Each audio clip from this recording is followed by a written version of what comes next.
This time last year, we came up here. First round of the playoffs, we're going to start. We all came up here. We gave our first round predictions. Mm-hmm. And my God, did we do a goddamn terrible job. You have the record? No, I didn't bother to look. But there was a lot of doubting of teams that made it quite far in the playoffs. Today, we're going to do a little bit better. We're going to do our first round predictions for every single NBA playoff series that's starting tomorrow, the day this comes out. But we're going to do that by talking about each series via a series of questions that each team has to answer that will not only define their ability to win this first round series, but really their playoff run at large, right? It's like your number one question that defines, can they win a championship? Can they meet whatever expectations they have? Are y'all ready to improve? Listen, we're not going to miss a game. Like we're going game by game, series by series, 100%. Let's lock in. I got it. All I do is win. I never lost. And if you've seen a video of me losing, it's fake. And if I happen to have the worst record of all three of us last year, it's fake. Oh, do I actually? No, I made that up. I don't know. Yeah, I probably don't. I did a terrible job, so who knows? Yeah, man. Every single first round playoff series, it's time. Playoff basketball is finally here. We got big questions every NBA team needs to answer. Yeah, man, let's get right into it. The cranium is crazy. Oh my God. I mean, I really don't know what to say. Crayon eaters, rejoice! What series do you guys want to start with? I think we set it up so we'll go series by series. We all have a variety of teams. I think we have like 6 each. So for each series, I'll have one team, you'll have the other, or some combination of us all. So Mo, you pick. What series you want to start with? Let's talk about the Boston Celtics versus the Orlando Magic, specifically the team that I have is the Orlando Magic. That's the worst one to start with ever. Let's start with another one. It's just quick and easy. Get it out of the way. I have bigger questions for Orlando Magic than basketball because, quite frankly, with you, like the X's and O's ain't gonna save them. You know what will? Faith. Okay. Power and prayer. Sermon. That's right. Easter's next week. You know what I'm saying? Exactly. That's the only thing that's going to save this team from the behemoth that the Boston Celtics currently are right now. They're hitting on all cylinders, and I love what I'm seeing from Orlando. I love seeing the game the other night versus the Atlanta Hawks. Obviously, I'm a Hawks fan, but that aside, like, did you see what Gary Harris was looking like? You see what fucking Cole Anthony was doing over there, being the perfect point guard for them. Plain and simple, can they hit shots? I don't know if they're capable of that over the last few years. Fuck it, not few years, 10 years. Yeah. They've been showing us that they aren't that level of a 3-point shooting team, and they've consistently been trash on that end. And that's just like one question. That's my question for them. How strong is their prayer? Because there's no other answer. Yeah, so starting with the least interesting series on here, this is, I think we're all going to say, probably a sweep, maybe gentleman's sweep if we get a crazy Paolo Banchero game and he does what he did last year and he shoots 52% from mid-range like he did against the Cavs. Maybe there's a world in which the Celtics get a cold shooting night and Magic get one, but I think we're all expecting this to be the easiest series to predict here, right? I agree. No, well, there's a couple sweeps. So exactly. This is like the cleanest sweep. Yeah, this is very obvious. There's no room for interpretation, I think. This is obviously going to be a Celtics victory. So to me, the question is, you're making jokes about prayer. The only thing I'm looking for the Atlanta Magic is like long-term reasons to be optimistic, which really the only thing that boils down to is, can we get playoff rising performances from Paolo Banchero and Franz Wagner? Really, Paolo Banchero. Can we see him continue to meet that expectation that people have for him after last year in the playoffs? Because they're not going to stand a chance against a team that is the best combination of perimeter defense, shooting, creation that we've seen the last 5 years. The Celtics are a damn near perfect team. If you're going to beat them, you have to have a high-powered offense to keep up with them. No one's going to accuse the Orlando Magic of having any type of offense, let alone high-powered. So that's not going to happen. What would you need to see to feel optimistic about them going into next year in this series? I need Paolo to average at least 27 and like 27, 28. It's going to have to be on good efficiency. And honestly, the numbers are going to be what they are, right? Like they're offensively, they're not set up in a position to where anybody on that offense is going to have like a great series. You just have to see like, because the whole thing about Paolo coming into this year, all the optimism was like, oh my goodness, he's a dog. Like they had absolutely nobody, no help last year against Cleveland, but Paolo came through. He was scoring. He was getting buckets in the mid-range. He was doing all that stuff. And now we feel good about him being 1A, Mr. Bucket Getter, right? Leader of the offense as for this team going forward. And so like Isaac said, you just want to feel optimistic about it Yeah. going into it. And there's gonna be opportunity, at least for Paolo. Now, are those shots gonna be hard? Probably, but there's gonna be opportunity for him to have a lot of one-on-one, a lot of isolation, and he's gonna have to go and show that he can make those tough shots, especially because those are the shots he likes to take, whether you like that or not. Like moving forward, those shots are always going to be part of his diet. So, okay, you want to do that? Cool. You're going to have to make those at a high clip. That's what I need to see. Yeah. I think this playing game was really the story of Paolo Banchero. The first half, he didn't shoot well from the field, but he had a really effective performance as a passer and specifically getting to the line. None of those Atlanta Hawks defenders could do anything to stay in front of him. He was drawing fouls left and right, being truly dominant. That's been like his saving grace as a scorer this year, has been his development into being probably one of the best foul drawers in the league. I think he was top 5 in free throw rate, and especially in the second half of the season that you saw that really develop. He had stretches where he averaged 10 free throws per game for extended periods of time.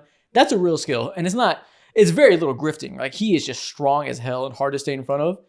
That really shined the first half. He was giving them guys trouble. Second half, you saw the bad habits come out. You saw a little bit of a disappearing act in the third quarter where the stat line got real ugly. You know, he had a good run the fourth quarter with like 5 minutes left in garbage time to accumulate some stuff to make it look less ugly. But you saw the good habits and bad habits that really have like made the conundrum that is what is current day Paolo Banchero versus what he's going to be when he's a star. If we see 4 games of really good Paolo where he looks more like that first half, he really imposes his physicality. He switches onto Derek White in these actions and really gets to the line, pushing him against a smaller defender there, has his way against the tougher defenders like Jason Tatum and whatnot, and shows you he can do that against top tier defensive talent. That's all I want to see. I just want to see him be able to take those lumps that's going to come with playing a defense like this and let it be something that we say, okay, he trial by fire as a first option 2 years in a row against good defenses. We see him continue to get better. That's literally all I care about. Yeah. For me personally, I can understand that perspective and point of view. I feel a lot better about Paolo since the turn of the All-Star break. Oh, yeah, he's way better. I divert my attention in the playoffs specifically towards someone like Franz because I'm like, okay, like if Orlando's ever in a predicament where they're gonna have to pick and choose, we know which way they're leaning. Is it the right way? I don't know, but it's a clear decision that 90% of the league will make. And I need to see how he's gonna coincide with someone like Paolo, with or without him on the court, really. And over the last, I don't know, but few years, 2 years, I think 2 years ago they weren't in the playoffs, but just last year, I believe he was hurt as well. No, he was in the playoffs versus Cleveland. Yeah, he performed well. I need to see him solidify himself a part of this core. And also on top of that, Franz. Well, he's definitely part of the core, but he needs to shoot well. That's what I mean. Like I need him to solidify himself this postseason against the Celtics specifically in terms of his shooting. That's the biggest thing. Yeah, he's like the phrase like he's part of the core for sure. They're not gonna choose between either of them, but he needs to show that he can be a second option and actually the Celtics are going to be put in a position to possibly choose if they go out in an absolute sad way. Okay. Yeah, but either way, he has to. The Celtics are going to leave him open. They're going to help off of him on drives. They're going to make him be able to be a competent shooter.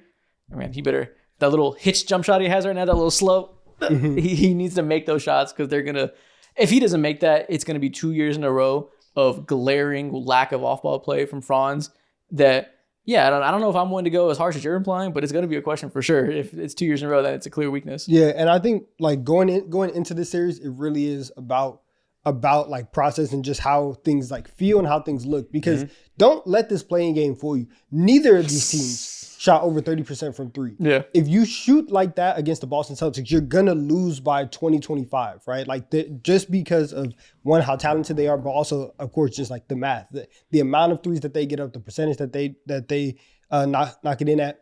So all of those questions about team and all that, what team, right? This team is still very much under construction. Yeah. I need to know that my foundation and my building blocks are good. So yes, Franz needs to show up and Paolo needs to show up as well. Those are the 2 things that we're focusing on for them. And do you have the Celtics as your one? Yes, I do. What's your one question for the Celtics? How jacked up is Jaylen Brown's knee? That's the right question. Right? That's it. Because obviously for the Celtics, the big question for them is, can they repeat as champions, right? Can they get out the East? Are they going to beat the Cavaliers? Are they going to beat the Thunder if they get there? All that stuff.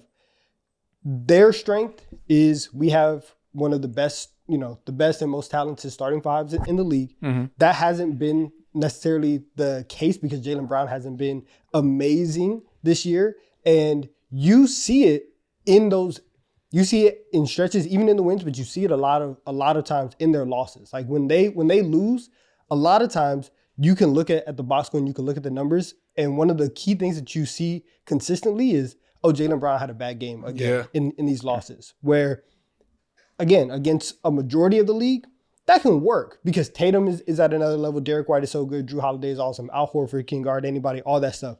But as you progress further into the playoffs and you're playing better and better teams, a lot of people have great 5-man units, right? I need my 5-man unit to be clicking on all cylinders. Yeah. And so Jaylen Brown, like in losses, he's shooting like 30% from three. Even his free throw percentage drops into the 60s when they're losing games. He has not been great. I need to know that he's going to be there and he's going to be, the all NBA version of Jaylen Brown. That's what I want to see from this year. Honestly, that's like one of the most underrated, under talked about stories of the league towards the end of the year. Yeah, it was very quiet. Yeah, like it's been kind of kept under the wraps, and the Celtics themselves behind the organization haven't made any major disclosures about the injury. And he's been in several interviews talking about like, this is like the first time in his entire NBA career where he's had like actual knee issues, and he genuinely feels discomfort when he's playing. And to see him like not sit out as much towards the end of the season, this may honestly like catch up to them. And like you said, as time goes on in the playoffs, you're going to need to have him hitting at all cylinders. You can get past by the first and the second round, but once the Eastern Conference Finals comes in, and who knows who will come out of that, maybe it's the Cleveland Cavaliers. And if so, I would feel a whole lot better about the Boston Celtics with someone like Jaylen Brown. So I genuinely think his health is the biggest question here. Yeah, and the Magic are like, if you're gonna need to see something good at Jaylen Brown to encourage you that he's gonna be healthy enough, performing well enough to, like you said, beat the Cavs, beat the Thunder, the Magic are a pretty good test for that. Obviously, they have Franz Wagner, who I imagine is gonna start off his primary assignment being Jaylen Brown. I'm guessing, and then they'll have Paolo Banchero on Jason Tatum, give him the bigger guy. Or maybe vice versa, actually. Maybe they will put Franz on the primary ball handler. Whoever it may be, there's going to be some good big wings for Jaylen Brown to have to show that he has the burst coming off that knee injury. I know they gave him injections to allow him to deal with the pain. That's always a big question mark. He can play, but is he going to look 100%? Dealing with these big wings is a really good test for that. The Orlando Magic are 10th in rim defense. That's going to be a big thing to pay attention to. Can Jaylen Brown consistently get to the rim and create pressure? Because last year, part of what made him so amazing and why he won Finals MVP, he was an automatic mismatch with that spacing, especially against Dallas. He was constantly blowing by Luka Doncic, constantly creating an advantage, even if he isn't shooting well from the field. His burst is a big part of giving them enough creation that they don't have anywhere you can hide a weak defender out there. Because if you're doubling off of Jason Tatum, the ball's going to find its way to Jaylen Brown, who's going to create an advantage every play. If he's a step slow, that's a big difference in beating those two elite teams. Yeah, and I think for the Celtics, again, it's not even about beating the Magic. It's honestly not even about beating the Knicks or the Pistons in the next round. It really is. We're preparing ourselves for Cleveland, for OKC. And one of the cool things that I think, if Jaylen Brown isn't necessarily there, is going to be cool to see is like how powerful Boston's two big lineup is. Because like when you across the league, you're seeing a lot of teams really go to these two big lineups in a more like traditional sense. Yeah. And like Boston, they played a decent amount where they have Porzingis and Cornet and Horford, and those lineups are really good in terms of generating offensive rebounds and getting second chances and stuff like that. I think that is something to where if Jaylen Brown isn't necessarily 100% right, Boston is okay playing with three wings and then two bigs and going that route. And so maybe by game 3, they're already up 2-0, 3-0. Experiment a little bit. And it's like, all right, listen, we got some time, right? Exactly. And now we can start fine-tuning these other lineups to where in 2-3 weeks when we have to start playing Evan Mobley and Jared Allen or Chet Holmgren and Isaiah Hartenstein, that's going to be something that you can look back on and you have actual playoff live reps of that. Yep. Their lineups with Kristaps Porzingis and Al Horford on the court at the same time, plus 11.4. They have the best defensive free throw rate in the NBA, 100th percentile, 97th percentile, and not giving up offensive rebounds. They are a force. It's a two big lineup plus shooting. that's definitely something that's going to be a big difference to them this year. Like that's going to be, you look at the Cavs and they have those two bigs. If you can get that really sharp and be able to have that as something that's looking good, firing on all cylinders before the conference finals, it's going to be big. Yeah. But yeah, man, that's the easiest series to predict in the NBA this year. That is going to be honestly, no, it's the second easiest because whoever the Cavs are playing in the 8 seed, they're also watching them as well. Let's go out west now. Let's talk about an interesting series that's actually worth talking about, and we have, I'm sure, many thoughts to talk about here.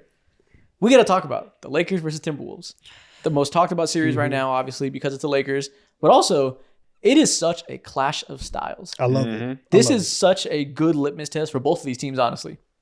And do I have the Lakers on my list? Yeah, I think you do. I do. I have the Wolves. My question for the Lakers in this series: how far can small ball take them? Because obviously, one of the biggest talking points: this other team across from you has Julius Randle, has Rudy Gobert, has Jaden McDaniels, who's goddamn 6'11". He grew since he joined the NBA. Anthony Edwards, 6'6" shooting guard, large guy. They can play lineups where they have DFS or Dante DiVincenzo or Nickeil Alexander-Walker out there and have really big lineups. They can take off Julius Randle and put Naz Reid over there, so they have two center-size guys. A ton of size and depth. So much size and depth. And the Lakers are obviously the complete opposite. They're going to win with a three-headed attack of guards with small ball lineups that have Rui Hachimura and DFS out there together. And that's been a big thing for them is the small ball look that they have that's small in name, but they have like fucking 4 power forward size guys out there. So it's a unique style of small ball.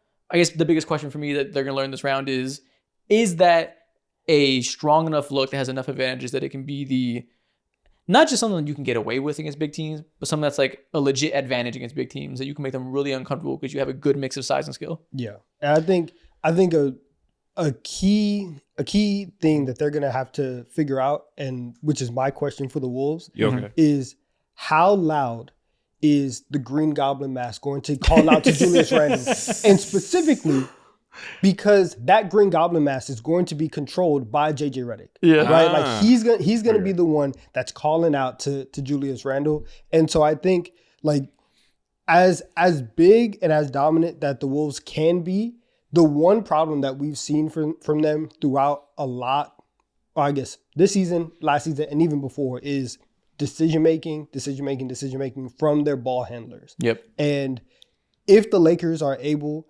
to create enough confusion and force these guys into enough tough situations to where you can make them hesitate, you can make them, make the wrong read, that is going to be extremely key for a defense where as soon as the trade happened, the first thing everybody says, in the playoffs, how's it going to work with the defense of Luka, LeBron, and Reeves, right? This is our first chance. Everyone expects them to be like 25th in defensive rating, but they've been top 10 for most of the time with Luka. It wavered off a little bit in total stats since the trade because LeBron missed so much time in defense. The defense is really reliant on LeBron, which maybe is a red flag. Yeah, I guess we can talk about, but it is very reliant on LeBron. Yeah, and I'm glad you mentioned that with the Wolves because listen, the Wolves have a top 10 offense and top 10 defense for the year. Undeniable, they have extremely versatile lineups that are really good on both ends. It's all about late game decision making with them in a playoff setting. Is Anthony Edwards ready to be a primary playmaker, passing out those double teams, driving offense, and not falling into bad habits himself? And you said the Green Goblin mask for Julius Randle. Every year he has to exercise demons of ghosts of Julius Randle playoff pass. He is the worst playoff performer that we've seen over the last few years, whether it be like obviously just normal blunder, and then on top of that too, he's always hurt. So yeah, I have no idea what to expect out of someone like Julius Randle. If I'm all Timberwolves fans, I understand why they'd walk into this series feeling comfortable because it's a new style of play that they rekindled. They've been so much better over the last 20 to 17 games. But this Lakers team is just genuinely their kryptonite, which is just big brain LeBron and Luka at the end of the day. And when it comes to that 3 through 10, I love the depth. But at the end of the day, the shoulders rely on Anthony Edwards and also Julius Randle's smarts and ability. I don't know. I can't tell if Julius Randle has too bad of a playoff performer reputation or if it's accurate. Because like you said, he's always hurt. So I can't tell if people are too harsh on him or if it's going to be another year where we're like, oh, yep, Julius Randle fell apart in the playoffs. I struggle with that because I want to defend him, but I'm like, damn, you look at the numbers, it's not great. But I like you mentioned in the beginning, JJ Redick. Yeah. Part of why their defense has been so good, despite the lack of, interior talent, especially, they're the best help and recover team besides the elite defenses of the world, besides like Orlando and the Thunder. The Lakers are exceptional at frenzied help defense in the paint. I don't think that they need to worry about teams beating them up in the post with size. We've seen them defend Nikola Jokic well in that marquee game soon after the trade. We've seen them defend Alperen Sengun well in late game when they beat the Rockets a couple games ago before the season ended. I don't really have an issue with that. So like the idea of Rudy Gobert and Julius Randle being too big to stop them. People were like, oh, Gobert's 6 inches taller than the biggest defender on the Lakers. I think that is an on paper understandable thought because the Lakers are quote unquote small. Remember who Gobert is? Rudy Gobert. That's exactly it. Yeah. And like, well, Rudy Gobert has been playing some of the best offensive basketball of his life over the last 10 games, so I get it. It's not a high bar. He's been playing really well. Like he's been lighting up as a scorer, low key. Yeah. But if that comes to be and they really dominate the offensive boards and show the Lakers are too small, sure, that'll be a big advantage. The Wolves probably win if that's the case. If they beat them up on the boards like that, I don't really fucking fear that at all as a Lakers fan. I think I fear a lot more Anthony Edwards. This team of the Lakers is 0-0 perimeter defenders that can stay in front of fast guards. The bigs don't worry me whatsoever. DFS is a good big defender. LeBron's fantastic in the paint right now. Luka is good against bigs in the post. Jackson Hayes has been a very good defender despite his reputation. I'm not worried about that whatsoever. I think they're going to have a great game plan to make Julius Randle look bad again. I'm fully expecting him to not look great as a scorer. I'm kind of worried about his playmaking because he's been playmaking really well since they moved to him being the screener with Rudy Gobert in like the dunker spot. His playmaking has been exceptional. Not really worried about his scoring. Not really worried about Rudy Gobert beating them up off of offensive rebounds and putbacks. Anthony Edwards with spacing scares me a little bit. That's the reason. Spoiler, we haven't even said it. I'm going Lakers in 6. But if you tell me it goes 7, anything can happen in 7 games when you have Ant-Man and a lot of shooting. And the Lakers' whole defensive approach is we're going to allow you to shoot corner threes and really just destroy the paint. They have the shooters. They can get hot. It wouldn't shock me at all if this is 7 games. And in those 7 games, Jaden McDaniels makes goddamn 4 threes. Nickeil Alexander-Walker is firing. Dante DiVincenzo is doing his thing. This could really go either way. I'm kind of confident in the Lakers, but it's not super confident. Yeah, I agree. 7 games would be shocking to me. I kind of lean more towards 6. But again, like, actually, I take that back. 7 games wouldn't be shocking whatsoever because this team is legit when it comes to their size and how I can see them interfering with all types of lanes within the interior.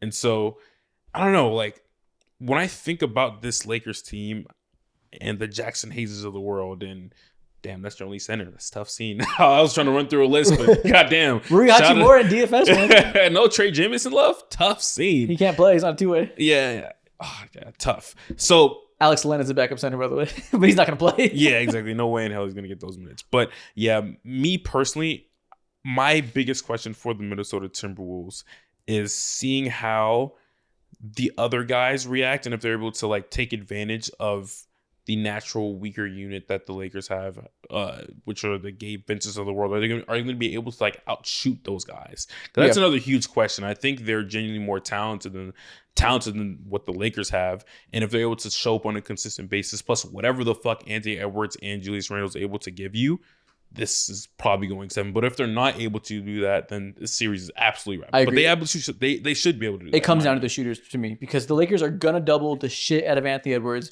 They're going to pressure the hell out of Julius Randle. I think they're going to try to bait him into attacking mismatches a lot. I think they're going to switch Luka Doncic on him a lot and say, hey, Luka's a weak link, right? We're not going to give you switches onto Anthony Edwards that easily, but we're going to switch Luka onto Julius Randle every time and beg you to attack Luka in the post because that motherfucker is stout and strong and better than you think. You're going to get some buckets off on him. But if your ideal offense is Julius Randle paint mashing every time against Luka with LeBron coming to help, DFS coming to help, and really frenzying Julius Randle, making him make quick reads, that's going to work occasionally. It's not going to outshoot our offense with Luka Doncic doing his demon time shit against McDaniels being too big for him, LeBron on the short roll, Austin Reeves attacking Mike Conley if that's where they want to hide him, if they can even play him. You're not going to go band for band with them if you're too focused on attacking mismatches with Julius Randle. And I think JJ Redick is going to beg Julius Randle to do that.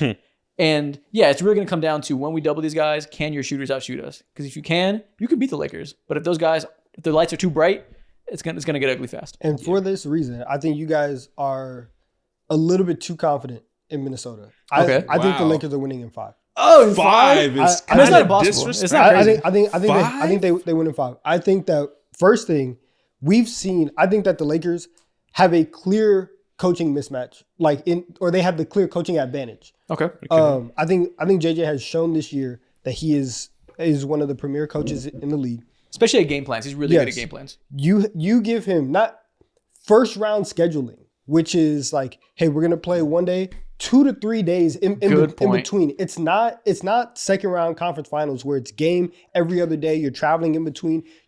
They have home court advantage. He's gonna be at the crib. They're doing all that. JJ Redick has time. LeBron has time to recover from each individual game. There's not going to be crazy amount of like traveling and moving around, stuff like that. So he's going to have that time for himself. So again, coaching, I think the Lakers have it. I think that everybody has already said it. Yes, they're gonna blitz, they're gonna pressure Ant. I truly think that Julius Randle is going to have to beat the Lakers. And I don't think that's going to happen because you tweeted this out the other day during the play-in where you were like the Grizzlies ended up playing through Zach Edey for a little bit, right? Tough scene. And it's like, yes, I'm gonna let you think that you have this mismatch, but that's actually what we want. Like correct. The worst thing that we want is Anthony Edwards having the ball one-on-one. Now he's going crazy. If Julius Randle is trying to be a bull in a china shop and he's trying to go downhill all the time, fine. We will let that happen, right? If Rudy Gobert wants to attack mismatches, fine. We will let that happen. But I'm not letting Ant go crazy. And then also, you mentioned Mike Conley. Is he going to be able to stay out on the floor? If he's not, that's another smart decision maker that's not on the floor. Yeah. And we're talking about their weaknesses being decision making. You get an actual decision maker off the floor. That's a win for you. You talk about Rudy Gobert being there. Luka licks his fingers if he sees Rudy Gobert out there. Yeah, that's a bit exaggerated, but yeah, it's definitely not a big deterrent. But it's not.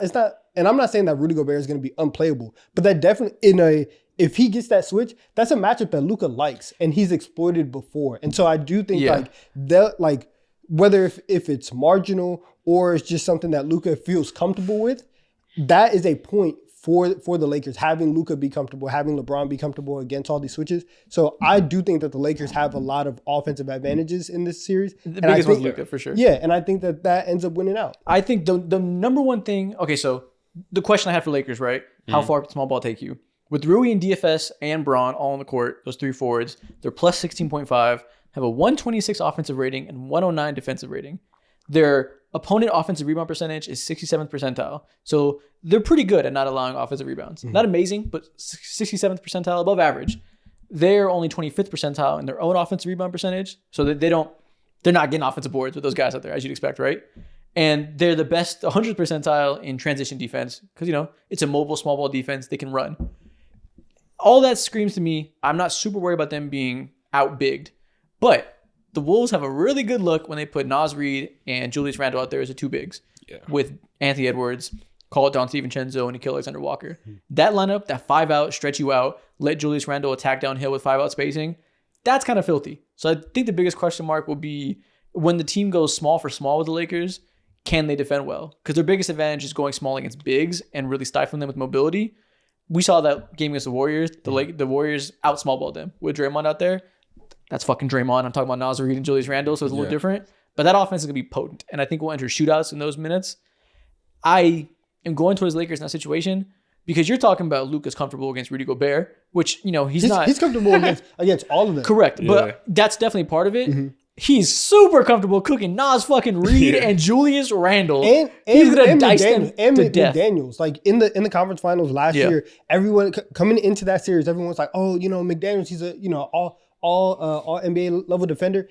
He's great. He's too light. He's too light for Luka. He's too skinny. There's a reason why Lou Dort is somebody who can frustrate Luka more. I'm not saying he can be successful, but he can at least get under his skin just because he is a linebacker where like McDaniels is more of a prototypical NBA type body where he's lanky, he's long.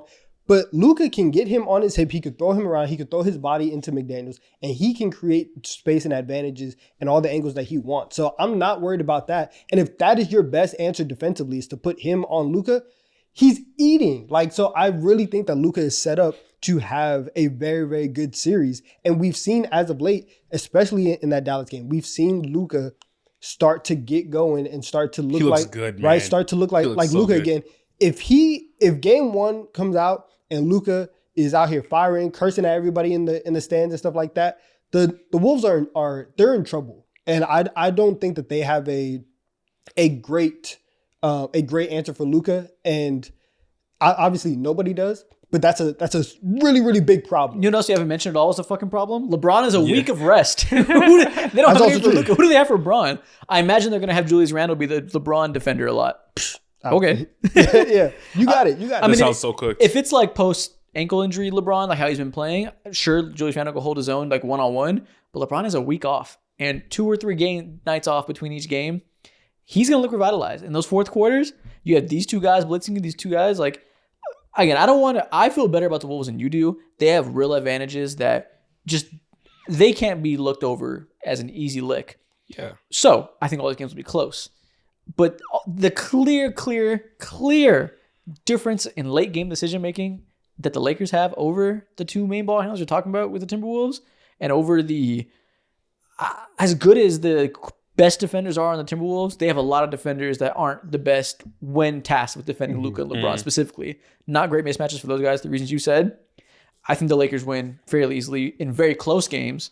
6 very close games, the Lakers win 4, but they'll all be really close. I don't see any blowouts. That's the thing with me. Like, for the Timberwolves, if they want to have a chance to win this series, all these games, first quarter, second quarter, you have to be firing on all cylinders. Yeah. And the game has to be like within 7 to 10 points in reach. Yeah, they got to be comfortable. You know, Yeah, they have to be up. You can't let them the hang around. entire time. If you get in a shootout, it's not going to be good for you. Yeah, shootout's going to be horrendous for you. And then if you get to a point to where it's like 3-4 minutes down the clock and it's like, oh shit, that 7-point lead just turned into a 5-point lead. Yeah. It's cooked. And at that point in time, that's where you have in my mind, 2 of the 3 best decision makers that the game has to offer, Luke and LeBron, just dismantling your defense in the worst way possible. I think the X factor is Rudy Gobert. I mean, obviously Julius Randle is always an X factor. He has to play well. That goes without saying.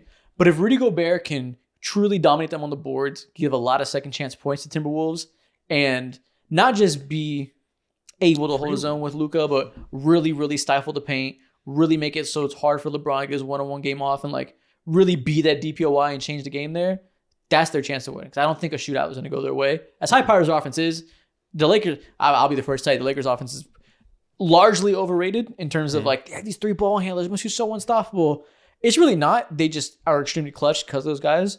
But if you have a higher-powered offense, you can beat them by the time you get to the fourth quarter. You can be up a lot, and it's hard for them to come back. So that might happen. But I think if they win, it's because they just stifle them with the size, and that proves to work. I don't think it will, but it's possible. Yeah, that's what happened last year too in the conference finals, where the Wolves were up in a lot of those games down the stretch, and time after time you saw them make bad decisions, have costly late game turnovers, and you leave that door open for Luka, he's gonna take advantage of those opportunities. So yeah, I'm going with the Lakers in 5. I'm actually very confident about this. Damn. I'm like, it's a confident 6, but I think it's going to be so many close games that the Wolves will probably get a couple. So I'm probably equally as confident as you, but I think the margins are smaller.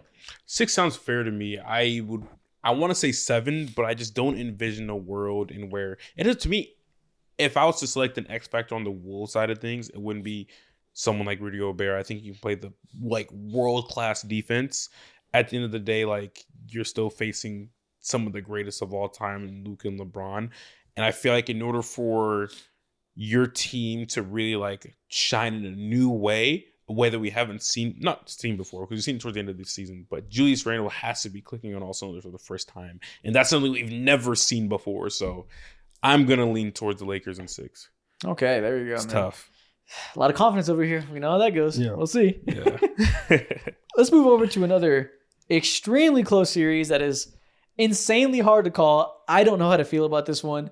Rockets versus Warriors. The question I have for the Houston Rockets, they're on my list. Okay. Can they get a Jalen Green heater? Because I think that's what's going to be necessary to beat the savvy veteran team. They are 13-1 when Jalen Green scores 30 or more this season. They need Jalen Green to give them Donovan Mitchell production because they have so many advantages. So many. They're so much bigger, so much faster, had the perfect set of perimeter talent to stay in front of Jimmy, stay in front of Steph, really get them in trouble. I think their offensive rebounding is going to translate very well against a small ball unit that the Warriors are going to use. I think they have translatable skill sets from the regular season that make them incredibly hard to just neutralize everything they do well, despite the late game offense concerns. I think this is going 7 either way. But I think the only way I'm going to pick this Rockets team to be able to out-execute the Warriors, in late game situations in a game 7 is if they get star production from Jalen Green, which to me, someone's going to hear that and be like, oh, they're cooked. It's fucking Jalen Green. He's a bum. He's a bust, whatever. I understand the sentiment. He has really, really hot streaks. Like, he's not a bust. He is just inconsistent. He has stretches where he goes crazy for weeks at a time and then goes really cold. To me, it's a flip of a coin. If they get that necessary star production from him that gives them enough scoring boost, I think Rockets in 7. But if it's a regular Jalen Green performance, I'm going to do the just traditional thinking that everybody else is doing. Mm-hmm. We're going to trust the late game execution of the Warriors system over all these years. Trust Jimmy Butler in clutch time. I think it's going 7 either way, and the performance of Jalen Green will really decide it to me. Yeah, that's the best way to put it. I don't think anything less than 7 to me just screams wrong. Yeah. Just a couple weeks ago, or maybe 2 weeks ago, we saw this team face off against each other, and it's tough for a lot of the reasons, like you said. And obviously, one of the biggest reasons is fucking Amen Thompson, seeing how he's just like so interesting, like keyed in Steph Curry. And he has like a very special ability just to take away looks, not even like allowing him to like run around freely and divert his attention as we usually like normally see him do. And for me personally, I agree with you. But also, man, oh man, I see Jimmy Butler and we saw him have a heroic performance, but he has to do that against like the toughest, I don't know, I'm just going to say that says out on the limb, probably the toughest defense wing-wise that he has to face off throughout the entire playoffs. Easily. They're easily the best wing defenders in the NBA. Yeah, so I'm like, can you genuinely give me like 30 every single night? Because that's what it's probably going to have to take from someone like Jimmy. If not 30, 25, something like that. Some of that nature. And I don't know if he has it in him. And if he doesn't, I'm probably going to lean towards the Houston Rockets and a crazy, I don't want to say crazy upset because that sounds disrespectful. It's not crazy. But it would feel like an upset. Yeah, I think Jimmy Butler is going to have his work cut out for him. But he's Jimmy Butler. He could very well come out and go crazy. I think he's going to get his free throw game off for sure. You know, the Rockets are a very physical team. Jimmy's the best at drawing free throws. That's going to work because they're going to be all up in his face. He's going to catch him slipping. But outside of that, I don't know. Like, they have so much ability to put 2 on the ball on these Steph Curry actions and completely stifle him and just switch it. They can go from Tari Eason defending him to Amen switching on to him. And in that instance, you know, that's kind of what the Warriors want because they wanted to be able to swing the ball to Draymond, swing the ball to Jimmy Butler and attack in 4-on-3 situations and do the stuff that they've done for a decade, right? With the Steph Curry gravity creating 4-on-3 and they have the smart decision makers to make you find it. The Rockets are so uniquely talented at having fast defenders that rotate insanely quick. I think they're going to be in a good spot to make the Warriors role players beat them. Listen, Kuminga's glued to the bench, so that's one less dynamic player, which I don't think Kuminga's that great, but, you know. He's had good games against the Rockets. Maybe he catches fire. That's not going to happen because he's a good athlete on the bench, which works into the Rockets. He's going to be a non-factor. They're going to make Moses Moody make a lot of jump shots because he's not going to be a guy attacking off the dribble. He better make his corner threes. Quentin Post, you better shoot the shit out of the ball. Guy Santos, you better make good decisions. Gary Payton's going to be left open nonstop. If you're right, it's because they just completely sell out on stopping the stars and the Warriors role players just don't have it. But also, do you feel good about Sengun and Jalen Green be able to execute against Draymond Green and Jimmy Butler in the fourth quarters? Yeah. That's actually, so I have the Warriors. That's actually one of my questions for them. Okay. Is honestly, I've had a lot of questions about the Rockets' late game execution. Of course. Kind of have the same thing about the Warriors. Yeah. Because you've seen it in the play-in, you've seen it throughout the season, throughout the entire Steph era, and you saw it in the Clippers game. They turned the ball over at very inopportune times, and that is obviously not good going into a playoff series. And so, like, they were up big on Memphis, couldn't close it out, right? Like, they couldn't put their foot on the Grizzlies' neck and really keep them from coming back in that game. Against the Clippers, same thing. They were up big, Curry has turnovers at the end of the game. Draymond has the missed layup. Jimmy Butler has a turnover as well. And so I'm looking at all this stuff, and it's like the Warriors have been able to get away with all of this stuff because they've had prime Steph Curry, prime Klay Thompson, Kevin Durant, all these guys, Iggy, right? You've had very, very smart and the most talent in the NBA. So yeah, it's okay if you have 20 turnovers. You have 3 of the best shooters to ever play the game. You're going to be up 20 by the time you get to 22 turnovers. It's fine. This team is also very, very close. And I think the last time that we saw the Warriors in a position like this was in the title year where they end up playing Memphis. And Memphis, that team with a young Ja, right? A very hungry Grizzlies team, very athletic, very high on the dog mentality, on the dog scale. The Rockets are the same. The Rockets have insanely high amounts of dog inside of them. Yo, clip farming that we gonna see from this goddamn series is gonna be it's crazy. Bro. The level of athlete, the level of tenaciousness that their defense can put out. I think that my question for the Warriors is like, can you also be disciplined in your late game execution? And if they can't, then they will lose the series. The 2 games that the Rockets have won against the Warriors this year, they've been in like the 94th percentile in terms of turnover percentage. They've been able to turn them over and really put a lot of pressure on them. And I need to see that. So I think that over the course of a series, I think the Warriors will do that more often than not. And I still do have major questions about the Rockets' ability to do that. So I'm going to take the Warriors in 6. However, Warriors in 6 is crazy. The difference between 6 games. No, but I'm low-key leaning Rockets in 7. Like I'll say this. If I pick the Rockets, I think if the Rockets win, they blow the Warriors out. I think this is one of those situations where the Rockets' athleticism and their defense completely overwhelms the Warriors. And so if they beat them, I think the Rockets kill them, you officially, kill the dynasty, all that type of stuff. And that's what we see. But if the Warriors, I don't think the Warriors have it in them to beat the Rockets, in 5 games. It's not going to be easy. This is such a classic, just battle of styles and generations. The Warriors defense is so high level post Jimmy Butler acquisition because they're just smart as hell, veteran savvy. They're not the most athletic. They're damn sure they're not the biggest or most defensively talented top to bottom. But Draymond and Jimmy are so incredible at diagnosing offenses and stifling out advantages you create and being able to help them recover, that will work really well against a young team that struggles with late game decision making and late game advantage creation. Alperen Sengun post offense only gets you so far in the fourth quarter. You can really make him frenzied. Lord knows you can make Jalen Green frenzied. That high IQ defense should translate well to them.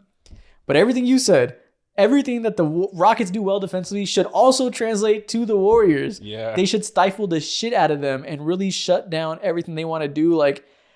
I find it hard to believe the Warriors will be able to get into consistent offense as well. I'm with you there. I'm just going off of if they're both going to be super well suited for each other, I'm going to go towards the guys we can trust, I guess. But I don't feel good about it. I very much can see the Rockets just being too much for them. Yeah, I agree.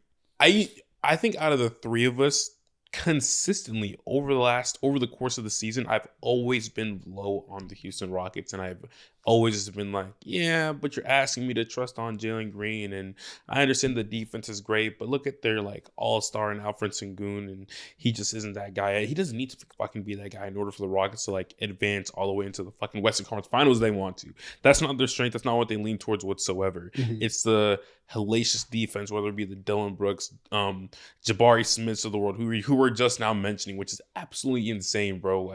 Their depth chart is ridiculous, and seeing the Warriors have to answer for that, Buddy Hield, Gary Payton Jr. Is Kevon's gonna get some minutes this series. Yeah, he has to get minutes this series. As time goes on, I want to lean towards. My brain tells me the Houston Rockets, but my heart just trust the veterans in the Golden State Warriors, and I'm a fool. Give me the Warriors in 7 games. Yeah, I honestly don't feel good either way. It's going to be a 7-game war. I think it's going to be insane. So that can truly go either way. If you get to a game 7, you don't know what's going to happen. I think so. The Rockets are the best offensive rebounding team in the goddamn league. The reason that they have a top 12 offense in the league, despite the half-court offense being so mediocre to bad, they get so many second chance points. They destroy you there. They're first by a mile. The Warriors are going to sell it to stop that. Because if you can make it so the Rockets don't get second chance points, their offense stands 0 chance. So if that's eliminated, they're cooked. Barring ridiculous shooting, absolutely easy lick if you can stop the offensive rebounding. Problem is you just can't. That's incredibly difficult. And if the Warriors decide to do that and sell out on offensive rebounds, that means they're crashing the boards, obviously, to clean the defensive glass. You would think that slows down the transition offense.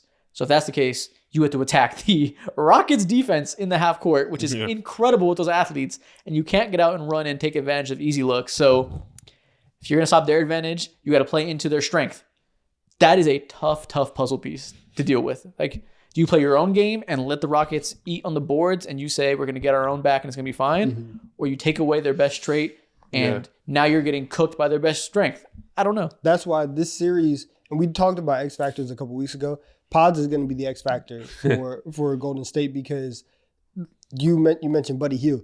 Buddy Hield was unplayable last year in the playoffs. Wouldn't surprise me if he's unplayable again. They drew the game winner for him in the playoffs. That's so bad. I'm sorry. Like I can't. Like those types of things. In the last game where a man shut Steph Curry down, Pods had one of his best games of the year. And so if you are going to slow your offense down, they're going to be waiting on the Steph Curry back cut. You know that Jimmy is going to be there. You understand that Draymond, while he's been taking more threes and knocking some down at crucial times, he's not necessarily the shooter. Who's going to be out there spacing the floor, especially if you're not, like, if Kuminga's not going to be out there, and again, that's another body that's just not going to be on the court, who are your spacers? Who are your shooters? Pods is going to have to be that for them. He's going to have to really, really step up and give them that look and that outlet so that when the ball finds him, after they've done covered option 1, 2, and 3, who's left? And it's going to be Pods. And can the Rockets run this Sengun, Steven Adams lineup that's on the screen right now? Which, whenever they're on the court together, Steven Adams is rebounding over half the team's misses. That's such a ridiculous lineup that's worked so goddamn well because they're just massive and beating up people on the boards. You would think the Warriors have the necessary personnel to be able to stifle that. No, sir. Yeah, so that'll be the deciding factor. I'm sure they're going to put Steven Adams on Jimmy Butler, just like the Grizzlies put Zach Edey on him. And we'll see if Jimmy Butler can just make it so that lineup is a non-option. I have a feeling that they're going to not be able to do that. I think that lineup's going to work decently well, despite what you would think from the Warriors system. The more we talk about it, the more I want to lean towards Rockets. I know. The more I want to go. But again, it's a 7-game war. I don't have a strong feeling either way, but I'm feeling like 55% Rockets, 45% Warriors, but that 45% is like my brain telling me, no, go towards this side. It's obviously the Warriors. Dude, this is. I'm not picking against Steph. I'm not gonna do it. Yeah. But again, if the Rockets do win this series, I fully believe that it's gonna be sooner rather than later. I don't know. It's gonna be. That's the only way in my mind. It's a fun one. I agree with you. It's a fun one for sure. It's truly going to be a war. Like in the most truest of sense, whoever comes out of this series is going to be exhausted. The Lakers better hope that they can take quick care of the Timberwolves, because if they can win in 5, and then the Warriors, let's say the Warriors do get past Houston, and they have to deal with 7 games of that grueling physicality, and then they got to turn it around and go face a rest. Step on with a broken rib. God, man, it's gonna be tough. It's a tough matchup for either of these teams, whoever comes out of it. Yeah, I'll take Dubs in 6. In 6, 6 is too. I'll take Dubs. That's great. I don't know. 6 can only happen if they literally get nothing from someone like Jalen Green or anybody else. I understand that. I'm worried about because I've seen it over and over. I am worried about the Warriors offense. I'm super worried about the Rockets' ability to execute in late game playoff situations. So that's why I'm going with the Warriors. Okay. Let's move over to the Eastern Conference now. We did 2 good West series. Let's talk about one. This is the only one that I feel good about my opinion on in these middle series.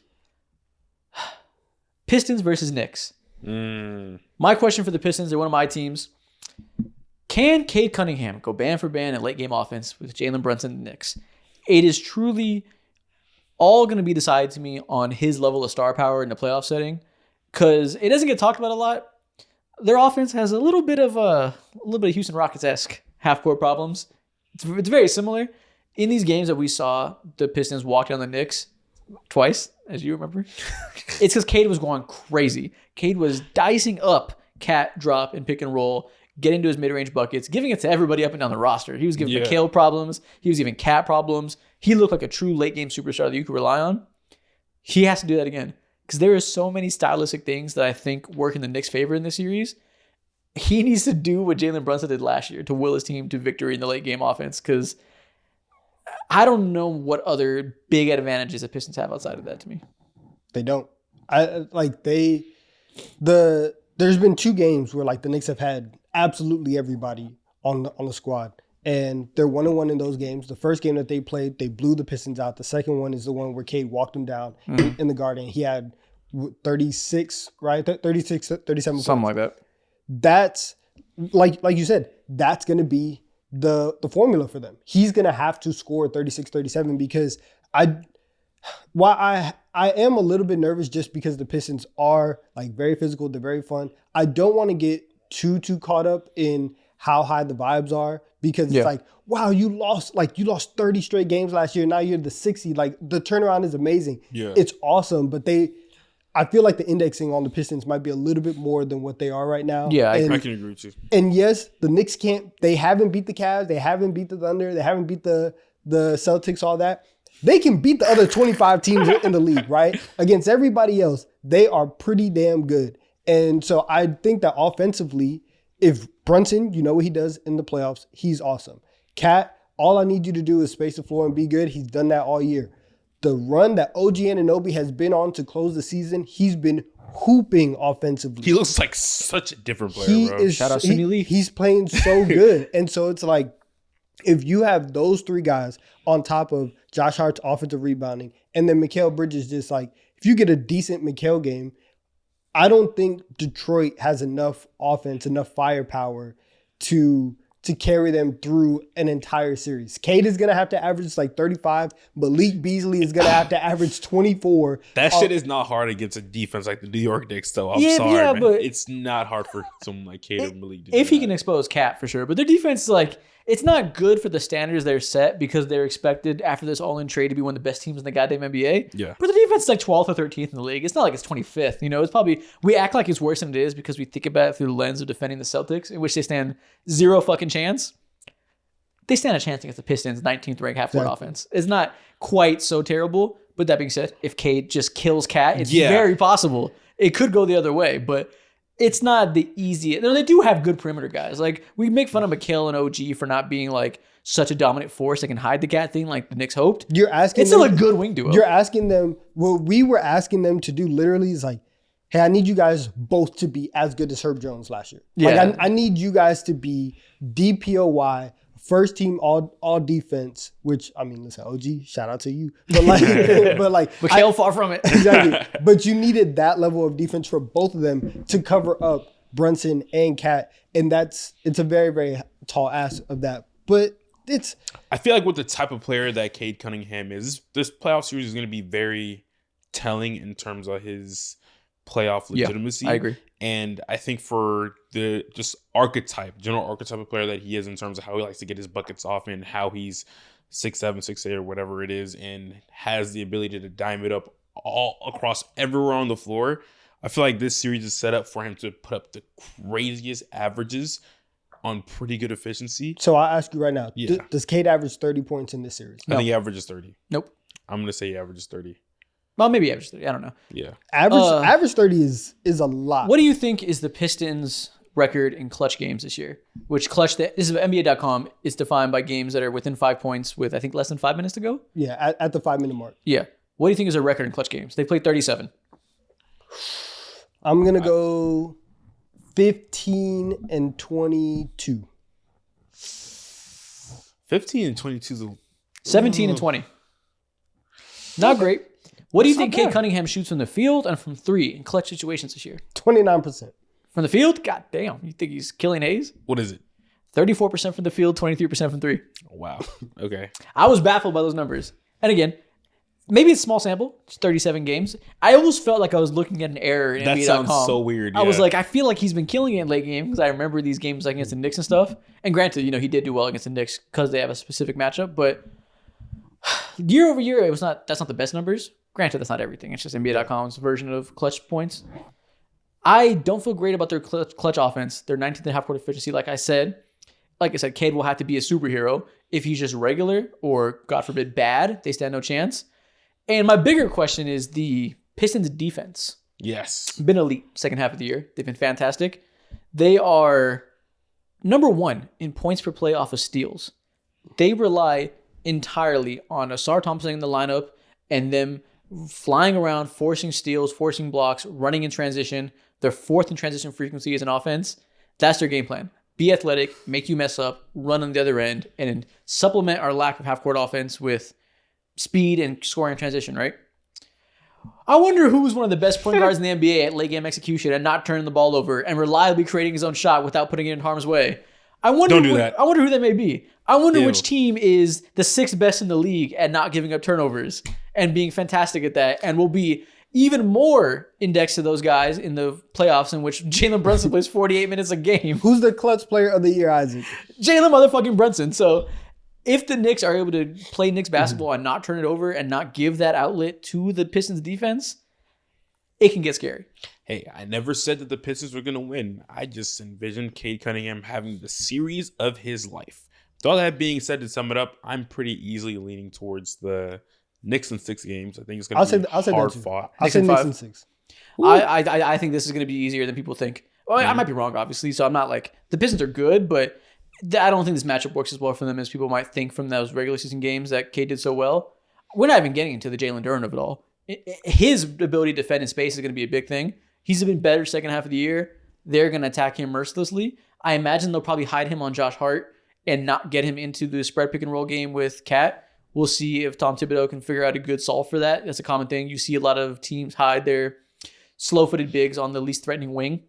Because if you put Jalen Duren on Karl-Anthony Towns and make him defend these pick and pops, that's free eats, I think. You're either going to give up a lot of buckets to Jalen Brunson, or you're going to close out hard on Cat and give up easy threes or him blow by you and get the defense rotating. So I think they're not even going to try and do that. And if they can figure out a way to make Josh Hart punish them as a screener and use the mobility against Jalen Duren, I think they'll struggle to keep him on the court. Oh no, that's exactly what Josh Hart wants to do. Like Josh Hart just being a mobile artillery unit in terms of being the glue guy on everywhere on the floor. That's fine. Like playoff Josh Hart. If you put Jalen Duren on him, right? If you're not body to body on Josh Hart, he's running past you. He's jumping. He's getting offensive rebounds. He's creating second chance opportunities.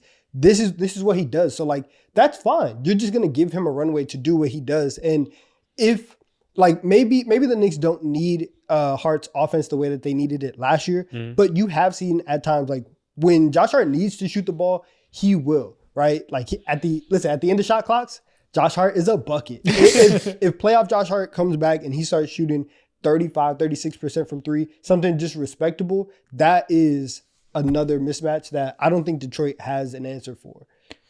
Again, even if it's just the offensive rebounds, purely getting second chance points from Josh Hart and him, running into the lane, jumping over everybody, getting those boards, that's really all you need. The only thing that can change this equation to me is if Jalen Brunson doesn't look good because of the injury. If he's rusty, which the last 3 games when he came back weren't like beautiful, but they've had time off. I assume he's closer to full health. We'll see what the rhythm's like. If he's the type of guy that can just wake up, fucking knock the dust off his pants and go give you 40 in a playoff series with very little rhythm accumulated over weeks, TBD. I kind of trust him. He's shown me no reason not to trust him. So assuming he plays like Jalen Brunson, I think this will be relatively easy. It's the only one of these series we're predicting today that I feel like I can say will be easy. So what you got? Knicks in 5? Yeah, Knicks in 5. Okay. I'm just giving Cade Cunningham credit to get at least 1. Maybe they gets 2, but I don't think it'll be super difficult if the Knicks play well. Obviously, if they just don't fucking make shots and play poorly, that changes things. But assuming things go to plan, I think the Knicks should win handily.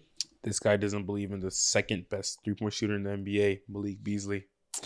Yeah, famously, a great playoff performer, Tim Hardaway Jr. and Malik Beasley on the wings. Famously, great playoff performer, Tobias Harris. I've always said that specialist 3-point shooters do great in the playoffs. They really translate to playoff basketball. It always works great for them when they're not good defenders and can only shoot stationary shots.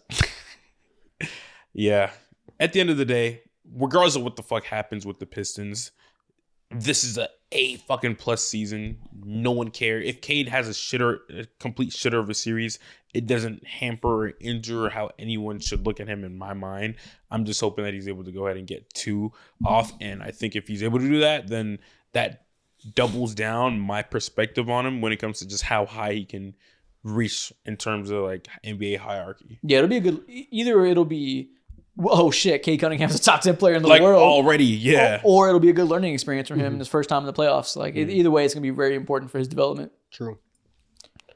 If this series does drag out longer though, and if somehow there is some crazy ass upset, Tibbs is getting fired. Oh, easily. The fastest Oh, yeah. fucking way If they possible. lose, he needs to get fired because this is a very winnable series. Yeah, Very exactly. winnable. This is like not the Pistons are a good team. This is one of the best matchups for the Knicks, I think. I think stylistically, this is the best they could have hoped for. You don't got to see Giannis. You don't got to see the Pacers offense. Like, if they can't beat the goddamn Pistons, they can't beat anybody in this conference. Yeah. And if that happens, I will call Mike Malone personally. And I will offer him the job for next year. Speaking of Pacers versus Bucks, another very, very difficult one to predict because before we started recording this, we got news that as of today, April 17th, Damian Lillard has been cleared from his blood clot issues. He will return at some point. He's been ruled out for game 1, but game 2 and then forth is going to be defined by his recovery, his conditioning, when he becomes available.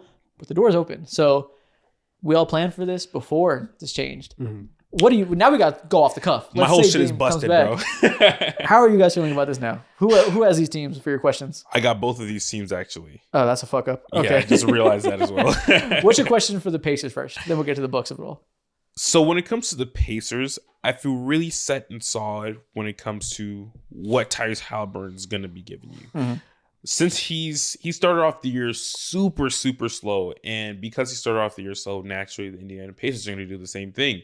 As a whole, he is the engine, he is the orchestrator of this offense through and through. They started the year like 10-15, I believe, and they went on a ridiculous, like I think 40-17 run to finish off the year. And that's mainly behind Tyrese Halliburton and the, I don't want to say ascension, but the straight line path that he's been headed towards when it comes to his NBA progression and him being a star guard or whatever. His return to the mean in a positive way. Yeah, exactly. Nothing necessarily super special is happening on that front. But when I see this team right now facing off against the Milwaukee Bucks, my biggest question is how big of a threat will someone like Benedict Mathurin be alongside? Only you Hold on. would bring it to Benedict Mathurin as your number one question. He's back. I hate all this right? guy. Listen. I am. Who's next, There's Darius one Walker? thing about me. How'd you know that? I'm just kidding. Not really, but I'm hanging my hat on someone like Pascal Siakam because last year he was super shaky in the playoffs. Of course, like they went all the way into the Eastern Conference Finals. We know what that series is. He's been playing tremendous basketball, one of the best basketball. I don't want to say one of the best. He's just super underrated in general. Yeah, bro. good year. He's had a very good year. Yeah, he's having a very good year, and I want to see what he looks like again alongside Giannis, who's playing like otherworldly basketball. So when it comes to the Pacers, I don't necessarily have a clear-cut question because they just look like the same team as last year. Okay. What about the Bucks? You have a question for the Bucks? Initially, I had a question for the Bucks, but then this news came out, and so I was like, I don't have any questions for you guys, bro, anymore. So I- you have two literally. teams in this series. Literally, and you don't bro. have a question for either of them. I Literally. have a question for the Bucks. 40 or 50? What is Giannis gonna have to average in this series? Right? Like, because even though that Dame coming back does make me a little bit more optimistic, he hasn't played in 3 weeks. He's in his mid-30s. He's coming back from a blood clot. I don't know how much cardio you're allowed to do when that's happening. Like how you are just gonna take somebody and just drop them in to playoff basketball. We saw last year, right, after Dame didn't work out the entire summer and how it took him a while to, start getting into some type of a rhythm. We're just going to do that and drop him into the playoffs against a team like the Pacers and expect him to be fine. I don't know. So I think that the Bucks, if Dame comes back by like game 3, game 4, I think he's good enough to where he can still have a good game, right? Maybe will them to one game. Giannis is still going to have to average 40, 50, right? 50 is ridiculous. I know, Yeah. I know, but like you know what I'm saying? Yeah. Put a lot of offensive pressure on Indiana's defense and really carry Milwaukee's offense because I'm not trusting KPJ and Kyle Kuzma in the playoffs. Exactly. I'm just not going to do Yeah, that. I mean, exactly. it's very clear that there's a big talent discrepancy whenever Damian Lillard's not there, and whether he's 100% or not will decide just how big that gap is going to be if he does come back. So it's not a secret. I think we're all leaning towards Pacers. Naturally. I'll say Pacers in 6 because Giannis is so good. Question for the Bucks is, how important is the best player in the series factor? You know, it's always a thing talked about in the playoffs. People on Twitter are like, watch out, Giannis going to have his 2018 LeBron season, put his team on his back. Who did 2018 Bron play in the first round? The Pacers. Like, people are like trying to will that into existence. This is not the same. I see no reason to believe that'll be the case. So that'll be the big question: is Giannis 2018 LeBron? Is the Bucks question, and I think the Pacers' biggest question is how soft is their front court? Wait, what do you mean by that? They're not a physical team. They're the worst offensive rebounding team in the league. They're a good interior defense. Miles Turner, use some football terminology, a little light in the ass. Not exactly a big force down low, beating you with strength. Siakam's good, but he has a lot to make up for with the small backcourt they have too. Giannis would be a good test for them, even if it's Giannis with no help, because it's the most physical goddamn player in NBA history. So how well are they built defensively to deal with that? And we don't think Giannis is going to be able to will the team to victory on his own. Yeah. If he ever could, it would be against a Miles Turner anchored defense. That should be food for him. So while we think the Pacers will win regardless, probably, barring crazy performances, it'll be a good way to test their defense and see how they deal with physicality. Siakam's uniform is still baggy. There's not a lot of meat on that bone. Giannis can definitely get downhill and dominate. Yeah, so they're going to put a lot of guys on Giannis and experiment with some stuff. Build the wall. They'll probably put Aaron Nesmith on him, try to beat him with mobility and get under his dribble. They might put Obi Toppin and Jarris Walker on him in some minutes, some power forward size players. I don't know if they'll put Miles Turner on him, but they'll figure it out. We'll see how they treat that pick and pop game with Brook Lopez. But he's legitimately gonna average like 35. You have to play. I think he can average 40. That's what I'm saying. You have to play most style of defense, which involves bringing a crowbar to the arena and using it. That's what you have to do. Because I don't see any way that Indiana can actually slow down Giannis. It really is about everybody else. It's about your secondary ball handlers. It's about, can Kyle Kuzma provide enough offense? Oh my God. Can everybody else provide enough shooting? It's over. Yeah, well, if they were to stop Giannis, it would be the Pacers are the best team in the league at preventing transition offense. They're extremely good transition defense. That's mostly because their guard play. Like someone like Andrew Nembhard is really, really great transition defender and gets back and blows shit up. It's a little different when you're defending a Giannis transition look. It's a little different. So if it translates and they're really good in transition defense, that could slow down Giannis. And it'll be a build a wall thing, like you said, like a half joke. It'll be Kevin Porter Jr., you're going to have to score this 20 points like you have been in these popping games lately. You're going to do it every goddamn game. Kyle Kuzma, you're going to hit your corner threes because we're helping off you every play. Torian Prince, get ready to take open shots over and over and over again because we're happy with you trying to beat us. It'll be, if they slow down Giannis, it's because they triple team him every time he touches the paint and the other guys can't make him pay. But even that does happen. How do the Bucks make Tyrese Halliburton uncomfortable? Name me one perimeter defender that can fight over screens, disrupt Tyrese in transition, just apply physicality to make him uncomfortable with this free-flowing style. Who on the roster is doing that? Ryan Rollins? Maybe. Kevin Porter Jr.? Fuck no. Torian Prince? He's a good defensive player-ish, but not that kind of guy. He's not some perimeter stopper in that way. The only guy who was like literally their hope in terms of being the dude to be some type of irritant to any lead star guard was Andre Jackson. He don't even get no burn no more. Yeah. So that question is just chalked up in the air. And at that point in time, I'm just like, okay, bro, like there's just no way scientifically that y'all can even have a chance to win the series, bro. No way in hell. And if you can't disrupt Tyrese Halliburton, you're not going to have a chance against the Pacers offense because it's so predicated on him creating advantages by being able to just run around the court like a fucking madman and just swing the ball around because he can. If he gets by his defender and sees an advantage, he's gonna hit it. Your only chance of taking the top off this offense and like stopping it from getting in the chain of events that make it so good is making him have a lot of pressure on his dribble and him not be able to get any advantages off, and he just gets locked up because he can't blow by you one-on-one. This ain't the team for that. This is not the team to do that at all. Yeah, can you make Tyrese Halliburton hold on to the ball and beat you with 7-8 dribbles rather than getting by you in two? This is just not the team for that. I don't think they can. Yeah, I agree. And again, like we said, the question for the Bucks is how much of an advantage is having Giannis on your team when nothing else is going for you? Because maybe he does have a 2018 Bron series. The Pacers aren't so good that it's impossible, but they've been that good, so it feels impossible. Sure. I mean, but they're not the Celtics where it's like no chance in hell. Like we've seen crazier things. So I guess if Giannis has an out-of-body experience, but that's a lot of hope on like fiction and hoping he can do some heroic anime shit and just fucking will the team to victory. I will say, the last time we saw Giannis healthy throughout an entire playoff series, he was doing that, right? Like he was averaging high 30s, 40s against the Celtics two years ago, and then Grant Williams does his thing. We've seen Giannis before, and it's been a while because he's been hurt. Who was next to him at that time? Well, not Kyle Kuzma and not Kevin Porter Jr. Well, no, because Chris Middleton had gotten hurt. Drew Holiday was there. They had more. And Brook Lopez was a lot better. But it was still offensively. Drew was doing the playoff Drew Holiday stuff where he was missing threes. But defense, they had a defensive infrastructure. They did. They do not have a good defense right now. They do not have good secondary ball handlers you want to rely on. They are significantly worse than even a depleted team was then. Yes. And again, if Dame comes back, this could change it all, right? If he comes back and he goes crazy and looks 100%, we don't have any information to go off of. So I can only assume he comes back midway through the series and looks rusty. And if that's going to be the case, I don't have a lot of hope for them. Me personally, I think I have the Pacers in 5.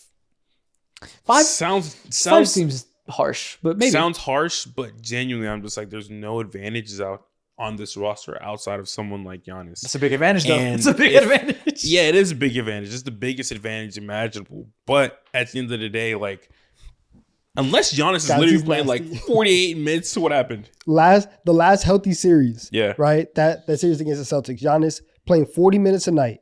Averaged 34, 15, 7 assists, 1 steal, 1 block. Yeah, that was one of the greatest individual performances I've seen in my life, though. Like that was different. And so that's the ceiling that he can get to.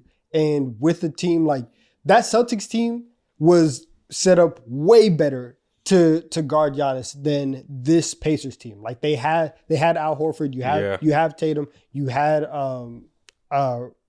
what's his name? Time Lord, right? You had all those guys Time Lord to just throw bodies at Giannis. A myth. If you're talking about that infrastructure versus Miles Turner and Pascal Siakam, there is a real possibility that Giannis averages 40 in the series, and I think that can make a difference. I thought that Indiana was going to win in 6 like 2 days ago, and over last night and over this conversation, I think this series goes 7.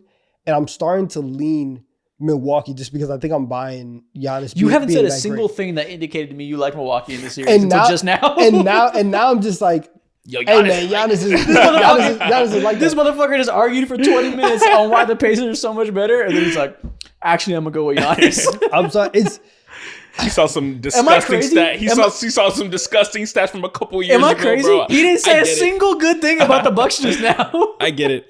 It's starting to feel like that. You start feeling about these players who are all-time greats, and like people have these moments, they have these series, and so I don't think we're gonna get a 2018 Bron because do I think this Bucks team is gonna go to the finals? No, but have we seen all-time great players get to the second round? Yes, we have. Yeah, but the modern NBA like is a little different these days. Like, when's the last time you saw that?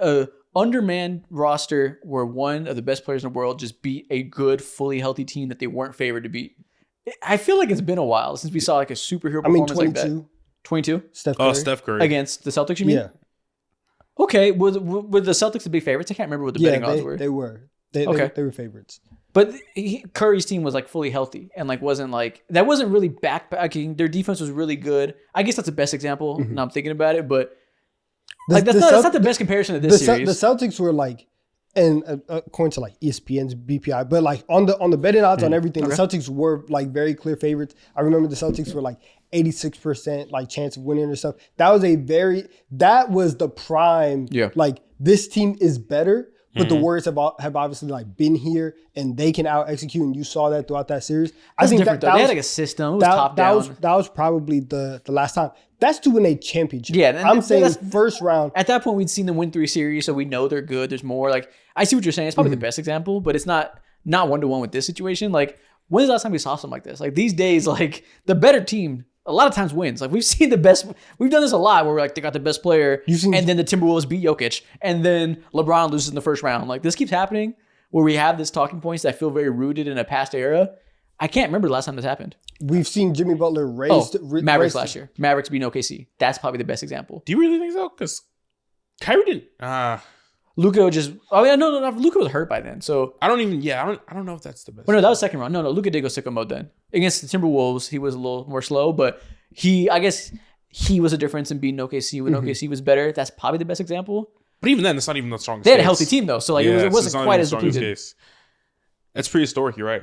So if Giannis does this, then it's truly like one of the most impressive individual performances of the last 5 years. It is, but we've talked a lot about Giannis being one of the most like underrated all-time players ever. He really is like that dominant. And every time that we talk about the Pacers, yes, we're giving them a lot of credit right now. It also goes back to, but like they're just the Pacers. They're a really good team, but they are a team with the ceiling. They are a 4 seed type, like that's kind of the realm that they're in. And it's okay. So if you do tell me that Giannis has a great series and then the Bucks go in the second round and they get blasted, okay, fine. It's not impossible. If there's ever going to be a storybook like legend beats hardworking regular dudes, it would be this, I guess. But I'm not going to expect it until it happens. They don't make no more LeBrons like they used to. Anymore. That's what it is. He's 1-1. I'm sorry, bro. Yeah, man, they don't make. You're looking for that story. anymore. I'm sorry. It's not happening. I haven't seen a good fairy tale in quite a while. Yeah. All right, let's go back to the Western Conference. Let's do. This might be the hardest series of all these, and we've had some hard series. Oh damn! I know what's coming up. Clippers versus Nuggets. Yeah, man. Man. This feels like a Western Conference Finals type of event, bro. Yeah. First round too. Every first round series in the West feels like that besides 1-8 because it's such a ridiculous amount of parity in the Western Conference. But goddamn, man, we have what I think is the clear better team in the Los Angeles Clippers. Given what we know about the Denver Nuggets defense and their lack of head coaching experience, considering he's been there for fucking 4 games. Yeah. And general depletion of talent over the years versus the Clippers, who have been the number 1 net rating team for the last 25 games of the NBA season. One of the best defenses in the NBA for the whole season. Their offense is clicking at the right time. Kawhi is healthy. Zubac might be the most improved player. And James Harden looks goddamn good. Top to bottom, the Clippers are the better roster. The Nuggets have the best player in basketball and a high-level offense that can go band for band with anybody, so you don't feel good writing them off. And they have home court advantage. Where do we go? Do I have both these teams? I do. Okay. Damn. Double homicide. My question for the Clippers will go this side first. Go ahead. Can they have the best perimeter defense in the NBA? Because that's what it's going to take. I think their path to winning the series, well, they have a lot of paths, but their easiest path, same thing the Timberwolves did last year, eliminate Jamal Murray. Put him in a body bag and make it so you're not going to stop Jokic, but you really clamp down on Jamal Murray. You make it really hard for him to eat off of these handoffs where he walks into easy buckets. You blow those up, make him have to beat you one-on-one in isolation, and you don't give up easy looks to the other guys and make, the quintessential make Jokic beat you as a scorer thing. You're going to have to do that and have this insane perimeter defense, blitzing them, just cutting their offense's head off. That's going to be the formula to me because I think it's going to be hard to go beat the Nuggets in a shootout, but if your defense can translate and you slow down one of the best offenses in the NBA, then I have no problem. Clippers in 7. And I'm okay. I'm okay with that. It is kind of scary though because if you say, hey, make Jokic beat us as a scorer. He can. I'm going to just go get 61. Yeah. I'm going to go get And spoiler alert, my Nuggets question is, can you win 4 series of shootouts? Is that possible in the modern NBA? No. They can't win 4 series. There's absolutely no world. Like, we're talking about fairy tales. The Nuggets winning 4 series would be an absolute fairy tale. Okay. And if they did it, Jokic, welcome to the top 5 all time. Yeah. Like if you win the title this year, you got it. Oh, you might be the GOAT. If you win this fucking roster, that would be a very good comparison to LeBron winning the finals in 2018. Yeah. Like it's that level of shit roster defensively. I can't feel nothing but so scary for the Nuggets and their chances because you're telling me that Jamal Murray has injury concerns and issues towards the end of the season. Holy fuck, that's scary, of course. But now you're telling me they have to go against the probably the third worst arrangement of wings that you could possibly imagine for him in the Chris Dunns of the world. Obviously, Kawhi is there, and then you got guys like fucking Zubac who's manning down the paint and making sure shit is all strapped in over there as well. Like they have, and then I didn't even mention Derek Jones Jr., bro. They have guys on guys on guys, and so it's so hard for me to imagine Jamal Murray lighting shit up again, revving that old ass, dusty ass engine. He's like an old car that's just like, How that old is he? motherfucker got some juice in It's it. like 28. Yeah, bro. But it's like, we talk about him like he's like 32, 33 when it comes to his body and how it consistently breaks down from time to time. He just feels like an unreliable, inconsistent, but really cool car when it motherfucking works. To be fair, he only had one off year when he was hurt last year. So if somebody wants to give Jamal Murray the benefit of the doubt and say last year he was injured, and ever since then we've seen him be playoff Jamal Murray, the year before that, now he's healthy. Okay. Even if he is playoff Jamal Murray, and that means he's been as good as he has been the second half of the year when he's been good, I don't care. I still think the Clippers might win in 7. The only reason that it's going 7, the only reason it's going 7 is because Jokic is a god. And I think he's by far the best player in the world. So I'm giving him 7. On paper, goddamn everything works in the Clippers' favor. The Nuggets are 30th in transition defense. The Clippers are 6th in transition frequency. They're going to run down their throat. The Nuggets are the absolute worst in the NBA stopping transition attack. And James Harden is going to fucking run. Jordan Powell is going to fucking run. They're an athletic team. They're going to kill them in transition. The Nuggets offense is obviously great, right? 4th in the NBA. A big part of that is because Jokic is a killer on the offensive glass. Part of what makes him one of the best offensive players of all time, second chance points. He gets in the paint, amazing touch, and if he doesn't make his little bunny hooks or whatever, he's amazing at getting the board, kicking it out, or going right back up and giving you second chance looks. Guess who's the best defensive rebounder in the NBA and pretty good at defending Jokic one-on-one? Zubac. He's not going to knock him down, but I think he can eliminate a lot of the offensive rebounding attack. And if you do that, you take away their second chance points, that offensive peak that they have gets a lot more normal. And the team is second in half-court defense, the Clippers. So if you're not getting second chance points against them, you're going to struggle mightily to produce in the first look.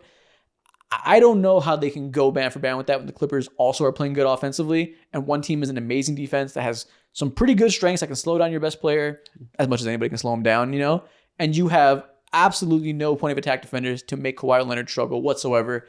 Absolutely nobody to make James Harden struggle whatsoever. Boom, I got the answer for that. They need to clone Aaron Gordon. Yeah, that's we need 3 of them. Only way. I was thinking 4. Oh, fuck. Yeah.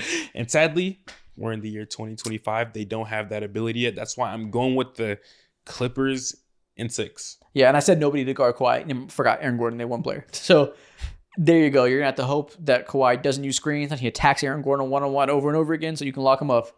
I don't think the Clippers would be so stupid to do that. So I think they're going to pick on the rest of the defenders on the roster, get advantageous switches, attack Jokic because they have no perimeter defenders to help Jokic. It's going to be Kawhi and Harden attacking him in drops. That's not going to go well. So you're going to have to trap and get them attacking 4-on-3. And Chris Dunn is pretty damn good as the roll man in those short roll situations. Norm Powell can obviously have a strong series against that advantage. What is the reason for the Nuggets to win the series besides Jokic being the best player in the world? That's the only thing that you could hang your hat on. And I'm trying my absolute best to not put too much dip on my chip because everything in my body tells me to take the Clippers in 5 games. Oh, 5's crazy. 5's hard. That's crazy. I don't think I know what's coming. I don't know. I just don't think that Denver is together. And I don't think that this is a series set up for Jamal Murray. I think that he's actually going to struggle. And so while I am eternally scared of the Shams tweet that's saying that Kawhi is not going to play. Yeah, it's always that. Right? I'm so scared of that. But if I'm going to say, hey, he's going to be here for this series, and if we get that tweet in the second round, whenever, I don't know. Hopefully we don't get it at all. But like, if he's there, the Nuggets aren't beating them. And like, yes, Aaron Gordon is great. I've seen Kawhi dice up defender after defender. He's gonna get to his spot. He's gonna raise up. He's gonna hit his middies at a high clip. He's gonna be fine. James Harden. This is like, yes, James Harden is he's gonna have those games in the playoffs. Guess what? That's kind of how he's been playing all year anyway. So it's fine. So it's gonna be okay. There's never been a chance. There's never been a moment in my mind where it's like never been more okay for James Harden to just fuck around and shoot like 4 for 15 or whatever it is. I still prefer he doesn't, but yeah, they're definitely insulated for that to be okay. Just because, like, I just think I can't express I can't express how different this defense is compared to the Nuggets. Like, the gap defensively is so much bigger than the gap offensively. Even if you get one of the best performances of Jokic's career and their offense clicks at the highest level. The gap defensively is still bigger. That buddy heel break kills me every time. This motherfucker. Yeah. It's crazy. But I think that the Clippers and the pressure that they're going to be able to put on everybody else, who's going to save them? Like Christian Braun, right? Payne Watson, like Nikola Jokic. You have to do everything, offensively and defensively. But everybody else is going to be made to look poor, and I don't trust them. And I think that especially now that Mike Malone is fired and you have like, you know, an interim head coach, the Clippers definitely have a coaching advantage. And so I'm going with the Clippers. I'm gonna go in 6 because I'm going to respect Jokic. Yeah. And I think that he is good enough to get them 2 games. But it's going, in my eyes, it's gonna be a situation where the Clippers are gonna be up 3-1 in this series. Yeah, I'm going 7 just because Jokic is so good. And the offense is still good. So, like, you know, we talk a lot about why the Nuggets are so disappointing and so shitty. You know, we're grading them on a curve, obviously, because we expect them to be a contender. They're still a good team and still have the offensive ceiling, obviously, and play out Jamal Murray. So I think it still goes 7. But I'm being gracious just because I think their ceiling is so high, even though they haven't really shown us consistently that they can play at that ceiling. Yeah. But you still have to give them the credit if we know what can happen if things go well. And there's a good chance things go well. You know, it's not like the Bucks where you have a depleted roster and you're like, if we're talking about best case scenario, it's like wishful fucking thinking. The Nuggets could get best case scenario and be able to compete. You know, like it's not impossible. It wouldn't be an insane Herculean effort if Jokic wins. It would be okay. Greatest offensive player, play the greatest offensive player, and he has his help. Did what they should do, and it's a competitive series, and you never know what happens in a game 7. That is a Herculean effort, though. Everything that he's done this year has been Herculean. The coach is fired, right? Yeah, but you know he just does Herculean shit, so it's normal. Like it's fine. That's what I'm saying. He's been putting on an all-time thing, an all-time season. So if he keeps doing what he's doing, it's like, how does he continue to operate at this level? How does he continue to keep carrying this roster when he's not on the floor? This team sucks. Yeah. This team sucks, and then they somehow are in a position where they didn't have to play in the play-in. Their coach is fired, the GM is fired, and now Jokic is gonna have to come in and save everybody. I'm going with the Clippers. Low key, I'm honestly thinking about, dude. I went from way earlier in the season talking about how I had the Nuggets way earlier, okay, as championship favorites. Wasn't that early? Shit, man. Spend some time. And now I'm like swaying my vote to, holy fuck, you just mentioned the coaching advantage, bro. Like I forget Ty Lue, who in my mind is like one of the 3 best coaches that the league has to offer. It is staring the Denver Nuggets right in their eyes. And I'm like, yo, Jamal Murray's MPJ and his defense, he's been overall good this year, but you desire more at times. Okay. And then on top of that, too, you have to add in the Russell Westbrook factor, which is just like predictable as the weather. Who the fuck knows? I was going to say, what is the Russell Westbrook factor? I don't know. Yeah, that could go either way. Yeah, that could literally go either way. So I don't even know what to make out of that. It just, I kind of want to lean towards the Clippers in 5 now. What I will say is, of all these series that we're confident in, if there was going to be one that flips on its head and we're just wrong about, it'd be this one. Yeah. This says, I'm also confident in the Clippers, but this has the clear potential to surprise everybody, I think, of all these series. Mm-hmm. Yeah, I agree. This is my favorite first round series. Yeah, like on paper, the Clippers should win. If there was ever a team that's going to overperform, it's the one Jokic plays for. If there was ever a team that's going to underperform, it's that other one. So this one we could be wrong about. So Nuggets fans could come back and ratio us. That's within the realm of possibility. But I gotta go with just fucking logic. I don't know. I can't just coast off of the Clippers are gonna fucking fail because of the Clippers. Keeping it safe. I'm leaning towards the Clippers in 6. They should win in 6. I say the same thing. Damn. How the mighty have fallen. Yeah. Fuck you, Kelvin Booth. And with that switch, I'm going Clippers in 5. I'm going Clippers in 5. I'm gonna go with my gut, with my first instinct. I'm doing that. All right, man. That's all the important series we gotta talk about. Now we have the 2-1-8 series, which, as of recording this on Thursday, April 17th at 3:47 p.m. Central Time. The playing games are tomorrow to decide the 8 seeds. The good thing is, doesn't fucking matter. I think we're going to predict a sweep in both regards. Whoever the Thunder play, brooms. Whoever the Cavs play, probably brooms, right? Yeah, we'll do that. If Jalen Johnson's walking through those doors, Yeah, I don't yeah, know yeah. about that because he gives them boys problem. But regardless of the fact, it should be. I mean, is I Trey feel, gonna be I there? feel confident he's going come on now. Trey's out here, he's getting ejected. Storm off the court. He's nightmarish against the Cleveland Cavaliers. So I guess we'll give the series time of day. We'll just assume for both series that we'll talk about both outcomes. Biggest question: who has the Thunder on their list? It's not me. I believe I do. What is your biggest question for the Thunder in the first round? What do you want to see? Because obviously we think they're going to win the series. That's not really a question. Yes. What do you want to see from them in this that encourage you going forward? I think for me particularly, when I think about OKC, I'm so like sold on Shea as the franchise dude, the superstar dude, one of the greatest players that the league could ever see. I'm super sold on their defense. I'm super sold on their bench. Right now, what I'm waiting to see, this doesn't need to happen in order for them to win a championship, by the way. It's just like, it would be nice to see. It's a cherry on top. I wonder how well or how they're going to decide to deploy someone like Chet Holmgren. I'm very confident in their second option, J-Dub, like doing what he should do because his job just feels a lot easier. But when it comes to Chet specifically, my attention is diverted towards him because of how different he's being asked to play on a night-to-night basis. In terms of him sharing the court with Isaiah Hartenstein, I think you've plenty of times before, Isaac, have made it loud and clear, like, yo, like, he is not the same player offensively when he's playing alongside Hart. This team's fucking elite, obviously, regardless. But when it comes to him and his production, it's just his superpowers are just a little bit muted because Hart's like, he does. The team just plays a little bit different, just a little bit different. Yeah, Chet's skills are better used attacking centers than they are power forwards. Yeah, exactly. Naturally because of his mobility and whatnot. And if he's just like cooling it off the ball, of course he's still going to be insanely productive because that's the value to him. He's dumb versatile. But when time comes where, okay, they face off against, I don't know what team in the second round that you can imagine, but when time comes when he is deployed as like, okay, you got 2, 3, 4, 5 minutes as the lone 5 out there, or maybe you have to share minutes with iHeart. How is he going to respond to that? Yeah.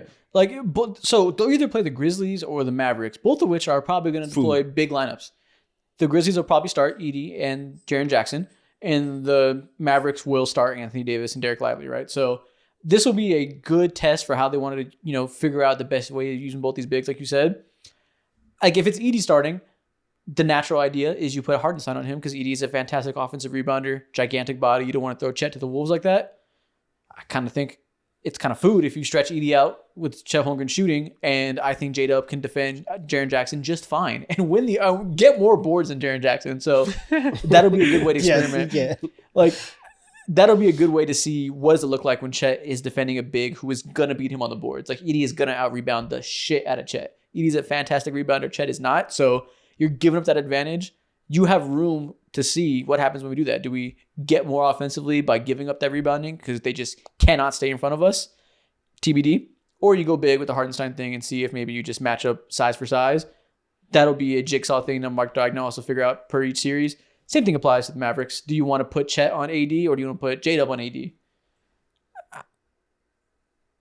I don't know. Real questions. Yeah, we'll see. It's a lot. They'll do both, and that'll be the main thing to take away. Obviously, there's always can J-Dub be your second option. Everyone talks about that, but this is more strategically important, I think, for depending on each matchup. It's honestly a Mark Daigneault question too, to be honest with you. Yeah, What are you going to do, man? Are you a man or a mouse, Mark? What do you want to do? Okay. And then if the Grizzlies make playoffs, if they're the 8th seed, the biggest question for them is, I guess to low key to me now, it's how much can we rely on Jaren in big games?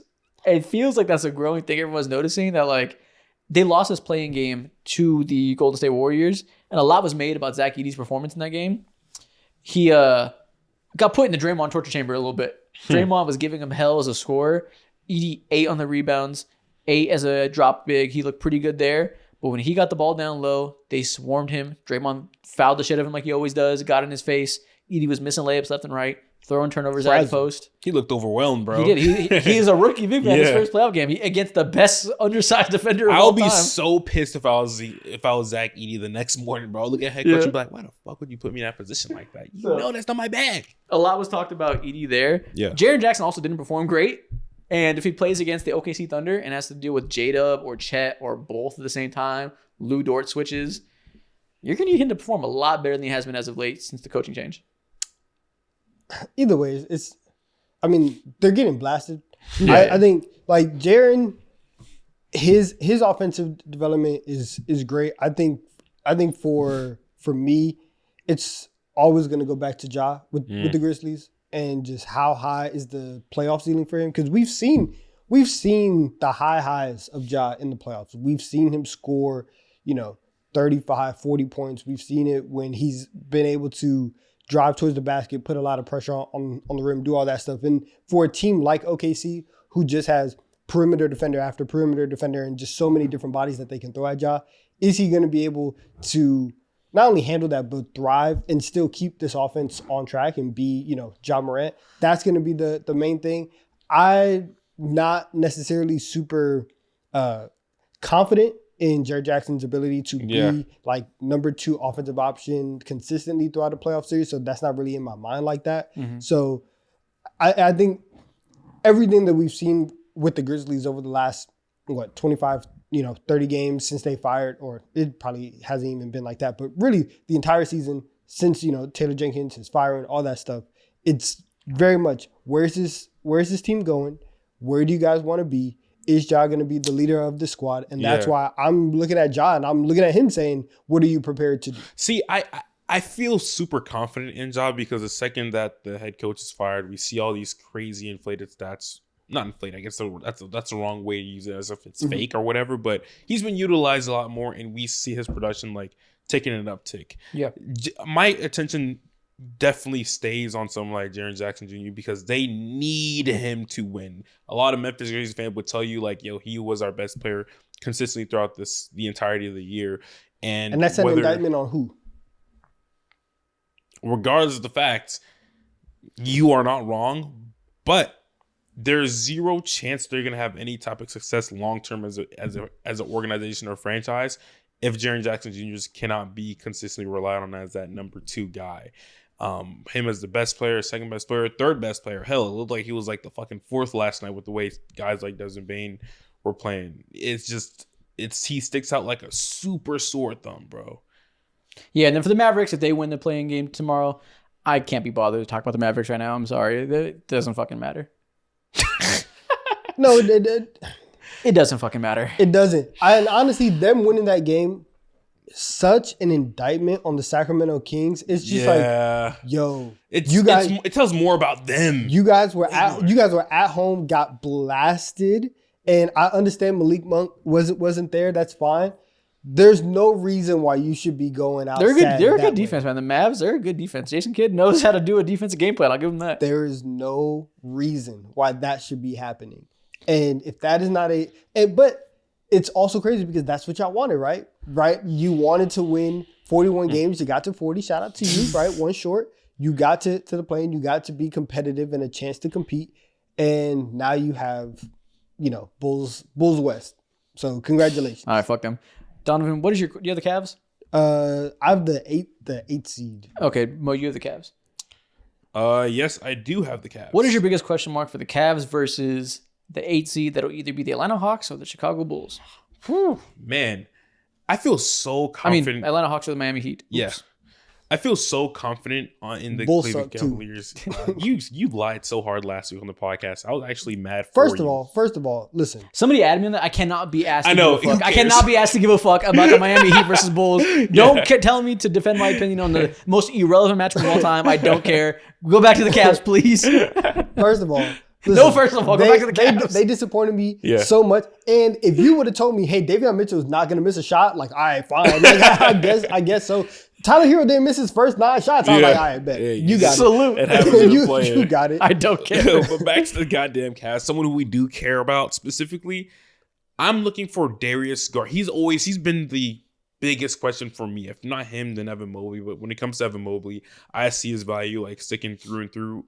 No matter what the series, no matter what the player, no matter what the coach or game plan is around him, just because he might be the defensive player of the year, and honestly, now that I think about it, in motion in my head, more so, I might have questions about Donovan Mitchell.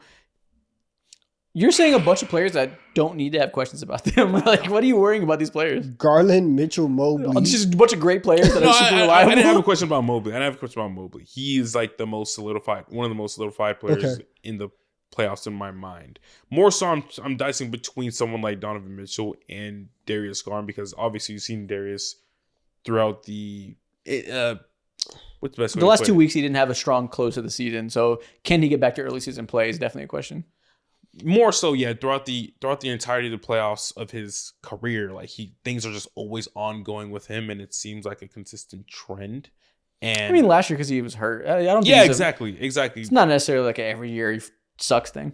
Nah, yeah, I know that's the point. Like something's always going on with him, and again, it's just trending downwards for him currently. I don't really have any questions for this team because they feel the safest, other than, okay, bro, DeAndre Hunter.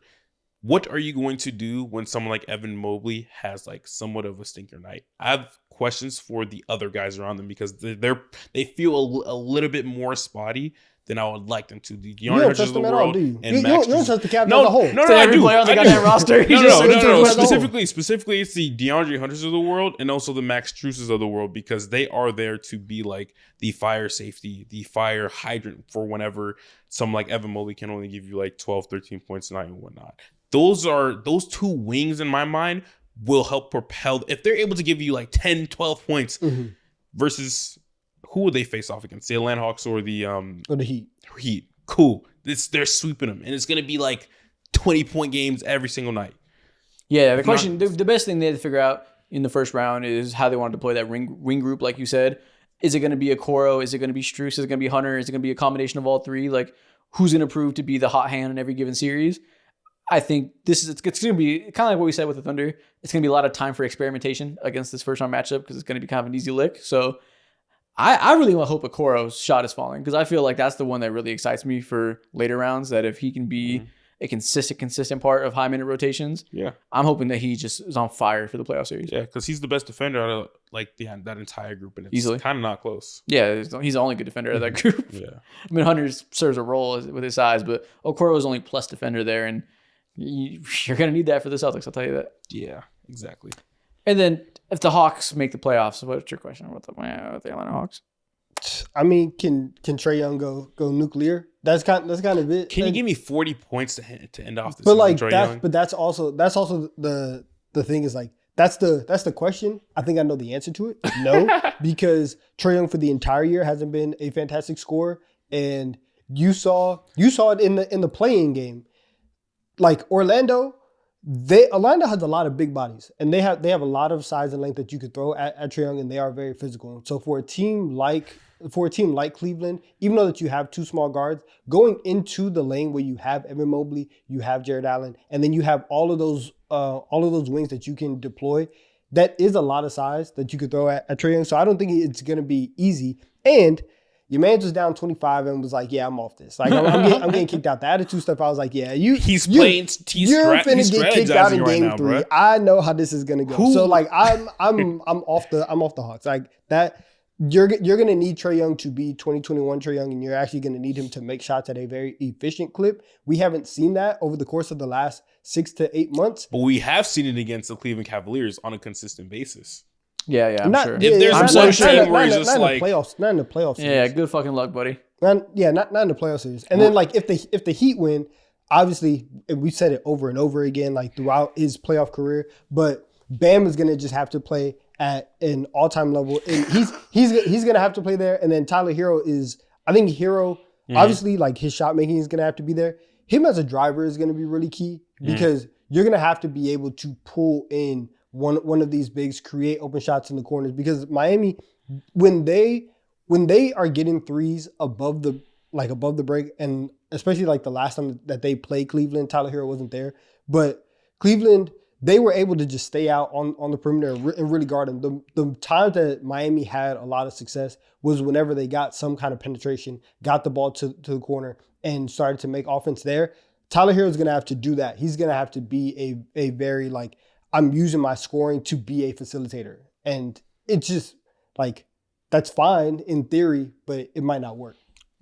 On the other side of the coin, Terry Rozier is gonna have to put down them goddamn parlays, man. That's one thing I'll say. And that's the end of our first round playoff preview. Went through every single series. Gave Fans you knocking at his door. Yeah, he is so good. Log out. Log out. Give you our biggest question for each team that will define their ability to not only win in the first round, but win as the playoffs go forward. I'm being handed a large device. I can't tell what this is. You know what this is? He said today only. Terry Rozier 4 threes. On a count of 3, Crown 1,000 Eaters. get you $2 million. We unite. So good. So good. This motherfucker can't breathe. With that being said, Oh shit. that's the end of our first round playoff preview. It's on to TikTok time for the rest of the show. Let's get unserious. We move. Welcome to TikTok time. Today, we are once again going to begin with the draft. Today, Okay. we're going to do another players from a specific team only draft. Last time, what team did we do last time? Miami Heat? Is that what it was? I think so, yeah. Today, we're going to do a draft of players from a team that they played in the finals. Only Spurs players. All-time Spurs players. Okay. Yep. Got So, some guys running through. Mo has the first pick. Donovan has the second pick. I have the third pick. Only players who play for the Spurs at any point in their career. You guys know how this works. Yeah, man. We do this blind now, by the way. We don't know the topics beforehand, so that's why things have changed a little bit. Everyone's hearing about it for the first time. You guys ready? Mo, you got the first pick. I wonder where Mo's going to go with the first pick. Ooh. So let us know. Spurs only players draft. Point guard through center. Who are you going with first, Mo?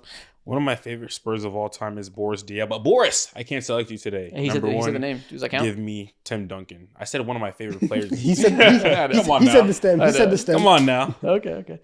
So where are you putting him? Tim Duncan. I'm gonna put him at my 4. Okay.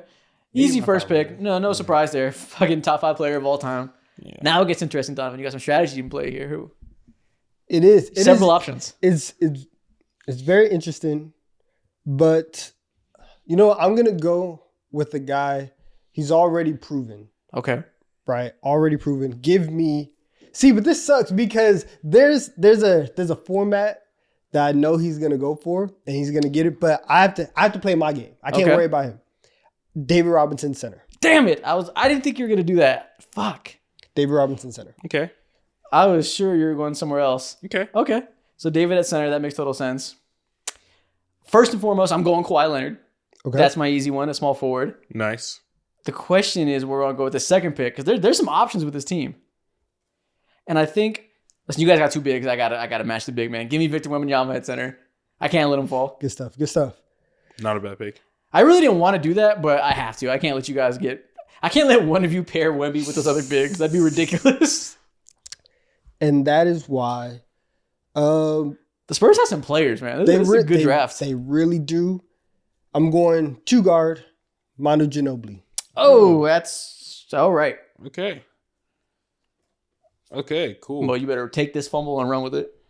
I go back to back, correct? Did I miss? Cool. Did I miss somebody? So Several at my people. 4, give me the Iceman, George Gervin. Wait, you're 4? My bad, 3. Okay. And then at my 1, naturally give me Tony Parker. Ooh, okay. Listen, man, Spurs legends up and down your roster. Tony.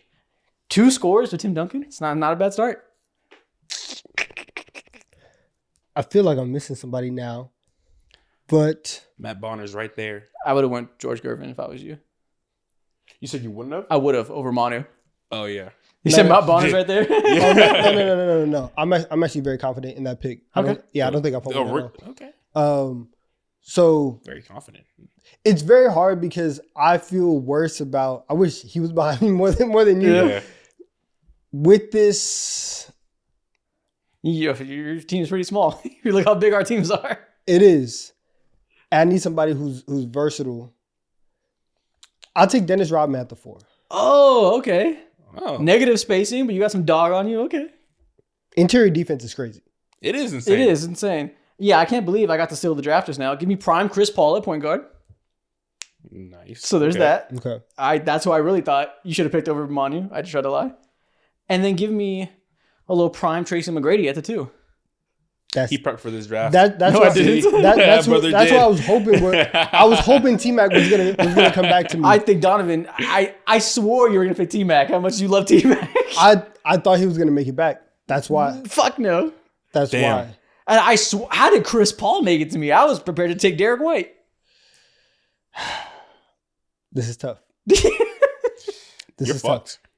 tough. Because Rodman over CP3 is crazy. I thought He's trying you to muster up the words to because I thought admit this. because I thought you were gonna take Rodman Fuck no. because normally you go with let me go get the two best like big defenders, and I thought that one of them would make it back, and now Just imploded your team. now I'm in trouble. Decimation. And now I am in You trouble. better get ready to speed DeJounte Murray, buddy. No, we won't do that. Who do I put at the 4 now? But I mean, I do need a point guard, so I guess we'll take a young Derek White. Listen, you get best version of the player. So listen, Derek White and Manu is a good fit. I'll take Derek White at the point guard. But really, team what is you're, ass, really bro. what you're saying is Manu's your point guard, but Derek Yeah. White next to him is not bad. Okay. Listen, we expand the role for Manu. We've always said he could do more than he was asked to do. Exactly. On my team, I'm giving him the opportunity. Okay. I realize I probably should have put Tim Duncan at my 5 and just scaled down a little bit. Naturally, give me your guy. Give me your legend, your GOAT, Danny Green at my 2 guard. My goat. Okay. Okay, yeah. Danny Green, I need someone who's going to hold down the perimeter and just simply catch and shoot threes while rocking a mohawk, and no one in NBA history does it better than him. Fair enough. Okay. So I got my creation from Tony Parker and Gervin, and then I got Danny Green, who's just there to be there, simply shoot and play defense. And Tim Duncan, who's the center of it all. At my last spot, I can go so many ways, Stalin. but I have favoritism, which is bad, and it's kicking my ass right now. Pick a player. Naturally, he's gonna fuck my spacing if I do this. He's gonna fuck my spacing, but can I fuck over Donovan? I would do that any day of the week. Okay. I'm gonna move. I don't even know if Donovan's gonna go this way, but I think he's the best fit for Donovan. Oh no. He said so many words without saying a player. And I have that's 2 or okay, 3 that's players okay. in my mind right now. That's what it is. And I don't know if Donovan's gonna go this way. Okay. Who are you picking? Fuck. Pick a player right now. All right, put Tim Duncan at my 5, Gervin at my 4, and then shout out to one of the greatest scorers in NBA history, in DeMar DeRozan. Welcome to my 3. Oh, that's a gross pick. That's not what I was going to go with at all. So I have a choice between 2 guys. Mhm. And I think that we are just going to lean into a very, very 2000s type lineup. Okay. You're just not going to score. Finna put LaMarcus Aldridge at the 3. No, we're going to put Yeah. Bruce Bowen at the 3. Dude, I was gonna pick him. Fuck, you just ruined my plan. We're going to take Bruce Bowen Oh, and put him at the 3. I don't know who I'm gonna pick now. And now, listen, a front court of Bruce Bowen, Dennis Rodman, and David I Robinson. ain't gonna lie, you got an That's identity. nasty. That's nasty. You kind of got motion going on over there. no, he doesn't. He got no fucking shooters. I told you, 2000 But that's brand not of the plan. basketball. Oh, who do I want to go with now? I do not know what to do. I literally did not think there was any chance you're picking Bruce Bowen, so I haven't even thought about another name. I will listen. Bruce Bowen will die out on the court. Bruce Bowen is kicking people in the face trying to defend. You know what? He has a spot on my team every day of the week. I got plenty of defense.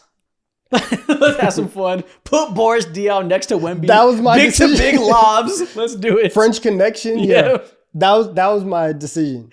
The French Connection is a fire nickname for this duo. I go home and I cry now. Oh, I wish I had Bruce Bowen, but Boris Diaw works just fine. Damn. So, audio listeners, I have Chris Paul, Tracy McGrady, Kawhi Leonard, Boris Diaw, and Victor Wembanyama. I'm telling you, T-Mac is not going to be able to play in this team first system. He's going to get mad team chemistry down the drain. He's the first option. We'll let him cook.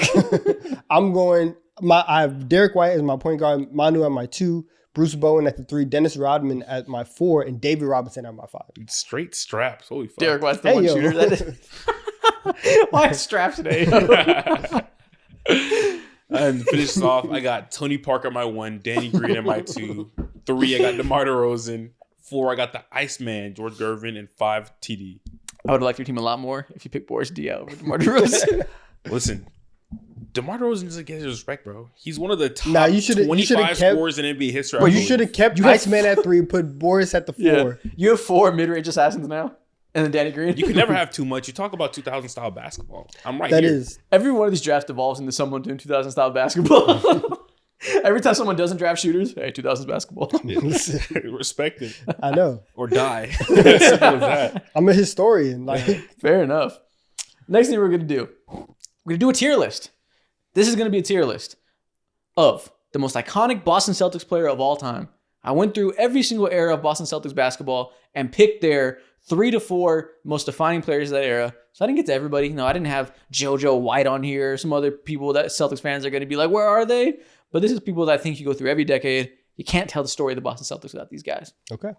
I agree. I'll put them in the tier list based on whatever it means to you, what they meant to the franchise, their peak, their accolades, whatever. Let's start off at the top. Easy ones. Larry Bird is S tier. Of course. Obvious. Set the bar really high. Bill Russell also S tier. Yes. Mr. Celtic. Yeah. Mr. Celtic. Obviously, won championships as a player, won championships as a coach, bro. Fucking, he fought during a very, very tough time. One of the greatest of all time. Easy. Yep. S tier. 90% of the Celtics history can be defined by these two men. So these are obviously the two S tier. Who's next? Now, Kevin Garnett. Does he deserve S tier? Or was it not long enough of a career there and he goes to A? For Celtics history, I don't think he belongs in S tier. Didn't start his career there. Didn't finish his career there. Was only there for a few years of prime. But, we got traded there and immediately won. That means something. To the common NBA fan, what do you think Kevin Garnett is like most known for? Honestly, known as a Celtic or honestly, T-Wolves? it's honestly a testament to him because he played so long in Minnesota, yet he's still kind of a Celtic. Like, Yeah. and Well, that's a testament. Exactly. That also has a lot to do with them. But Yeah. listen, A-Rod's gonna fix that. Okay, but I will say those guys won multiple chips, and I will put Kevin Garnett at A. Because Larry won chips and MVPs. Bill Russell is doing the same thing. Like when they were at their absolute best, they were Boston Celtics. You still had like greatness whenever KG was there, but not to the same level. It's as different. Larry Yeah, Bird. it's historic greatness. Like I said, how many is that? Like 16 chips across the two of those guys up there. It's a ridiculous amount of championships. They deserve their own tier. Those two alone, I think. Yeah. Naturally. Nobody else on this list should sniff S tier. I think. I don't even think KG is close to S tier. There's only one other person that can sniff S tier. Well, we'll get to that maybe. Now, Jaylen Brown. What do you want to do with him? Mr. Finals MVP, homebred talent, drafted to the team, bred into an all-star, turned into an all-pro, turned into a Finals MVP. Mm-hmm. Did it all for the organization. Yeah. Checked every box. Obviously, he's not sniffing S or A. Can't sniff A? No, he can't be A. I don't think he Why can not? be A. That's like He's a Finals MVP. he is, but this is like all-time great. Like, I think in order to be A, you need to be an all-time great. He's Jaylen also just Brown's not good enough. not I mean, really he's not that. good enough to be A tier, and that's like Yeah. Kevin Garnett. But that Finals MVP matters to me and B tier to me. That's a great argument. He's a Finals conversation. MVP. He's made All NBA. He's been there since he's been drafted. They hadn't won a championship in 16, 17 years. Yeah. He is on that team. I think he deserves to be. You cannot look me in the fucking eyes and tell me you think Jaylen Brown deserves to be in the same tier of player as Kevin Garnett. As a Celtic, yes, Jaylen Sure, Brown. but, the baseline is how good are you in the Celtics uniform.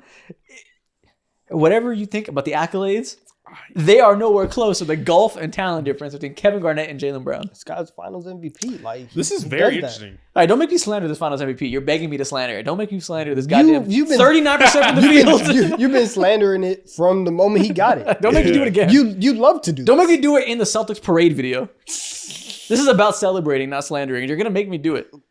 Do Celtics fan really view No. JB that highly next to KG? Fuck the I Celtics don't fans. know. Do you view Jaylen Brown as being They the same love Jaylen. world as Kevin They love Garnett? Jaylen. It's Kevin Garnett. They love Jaylen Brown. Yeah, but it's Kevin Garnett as a Celtic. I'm playing both sides right now. You are. Hey, I feel like one side is quite clear. Jaylen Brown is the quintessential B tier player. Very important for the team. Very accomplished. Served a lot of years there. Will serve a lot more years there. He's not Kevin Garnett. B tier should be the Jaylen Brown tier. I just don't see NBA fans or Celtics fans specifically sitting down and talk about, oh man, all them Jaylen Brown years and shit. Like, cool, great NBA player. He's an all-time great for Celtic standards, I guess, or whatever. But when it comes to looking at these players who are an S and A, I'm appalled that we're still talking about I this. said B already. I just like to I'm outvoted, Yeah. but the streets love Jaylen Brown. They like him. Do they really? Do the streets of Boston really love Jaylen Brown? They do. Yeah, of course they do. B tier is the love he deserves. Like that's a lot of love. B tier is nothing small. Y'all disrespectful. Okay, keep going. Paul Pierce. Is he closer to Jaylen Brown or closer to the big ticket? Damn. He's closer to KG. Yeah, I feel like they're kind of like synonymous. He was there for longer, drafted by the team. They accomplished what they accomplished together. And he was also there. He was there for the ups and the downs. Like they had the full spectrum of his career. And like even though that they traded him, they were both in the trades to help get Jaylen Brown and Jason Tatum. So everything good for the last 20 years. Paul Pierce has basically been a part of that. And like Kevin Garnett's a better player. On that championship team, they were 1A and 1B damn near. Like they were close at the same like options. Paul Pierce, Finals MVP. You know what I'm saying? We know you love a Finals MVP. They go in. It means something. It means something. You get the Finals MVP for that summer, that 2 months. Best player in the world. You got it. Oh hell no! You got it. I will reset it after free agency. Andre Iguodala was the best player in the world For 2 months, he had it. For 60 days he was. Man. His free trial ran out, but he got it. Yeah, but no, Paul Pierce is an easy A. Now, if you wanted to say that he's close to the same caliber of player as Jaylen Brown, I'd be like, all right, I guess you could say he's closer than he is to Kevin Garnett, who's a top 15 player of all time. But the time served, winning the championship there with Kevin Garnett, it feels safe to put them next to each other. I agree. Yeah, I agree. The only way someone could be like, no, Paul Pierce is B is you're just genuinely hating on him, and that hate stems off of like post-career stuff. Yeah, exactly. Yeah, the It's TV not career like ruined his him back reputation. then. Yeah. Okay. Bob Cousy. We're going to go with the 1960s legend. Ran up the championships with Bill Russell. Way ahead of his time. Important era for his time. Yeah. Cousy has to be A tier because everybody in the world slanders Bob Cousy, and the only people who still have his back are Celtics fans. The only whenever you want to slander an old school basketball, It's it's Bob Bob Cousy that ran away. He didn't even do shit to nobody but appreciate and elevate the game of basketball, bro. Broke barriers. Anytime you want to big up a modern player, you'd be like, put him back then. Bob Cousy's dumbass couldn't dribble. I saw a graphic the other day that said, who's winning a 1v1, Bob Cousy or Bronny James? What the fuck? Hey. The one with the left hand. I'm not trying to get ran up on, so we gonna move on. Hey, we're not going back to Boston anytime soon. Okay. Rajon Rondo on that 08 team won the championship, but I think at least for the championship year, wasn't on the same tier as the top two guys in A tier. No, Crashed out with the team bad.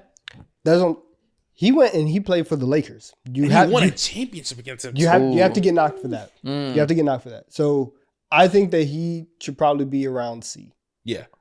He was important. That's fair. Yeah, I think for politics reasons, you went and you played for the Lakers and won a championship with them. Okay. I'm putting you at C. So it was like Jaylen Brown, but with stink in his eye. Yeah. You put him down? Okay. Bad reputation, Jaylen Brown. Rajon Rondo, welcome to C tier. Robert Parrish, an important part of those 80s championship teams. I guess the second best player. Or actually, no. I don't know. That's not, never mind. But like he's very beloved for everything that he did. But I don't think he was Jaylen Brown level. C tier with Rondo, one of the important guys for a dynasty, important guy there, but not one of the best players.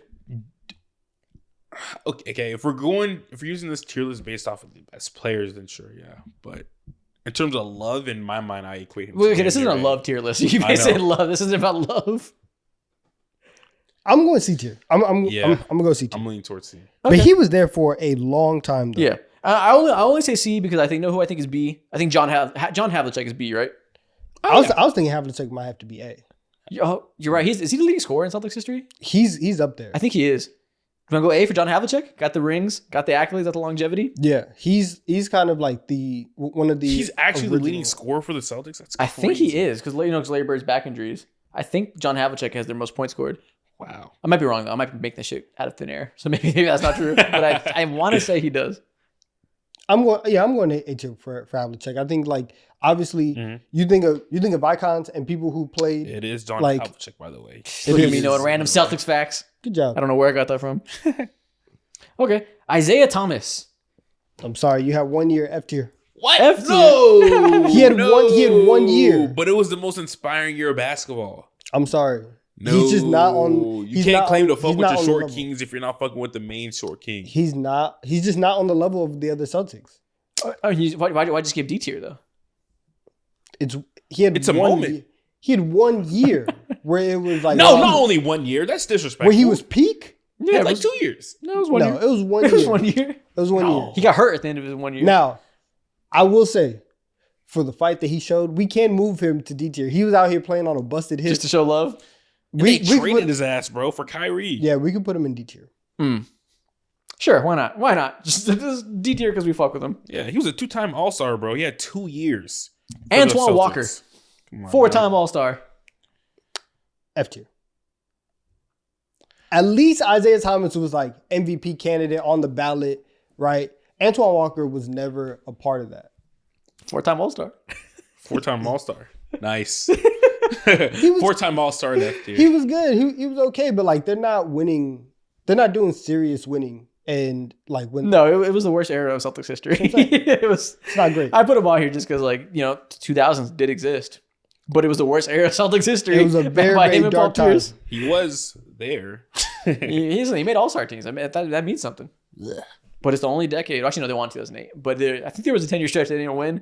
He's smack dab in the middle of that. No, they went. It was 22 years. Yeah, and he was smack in the middle of that.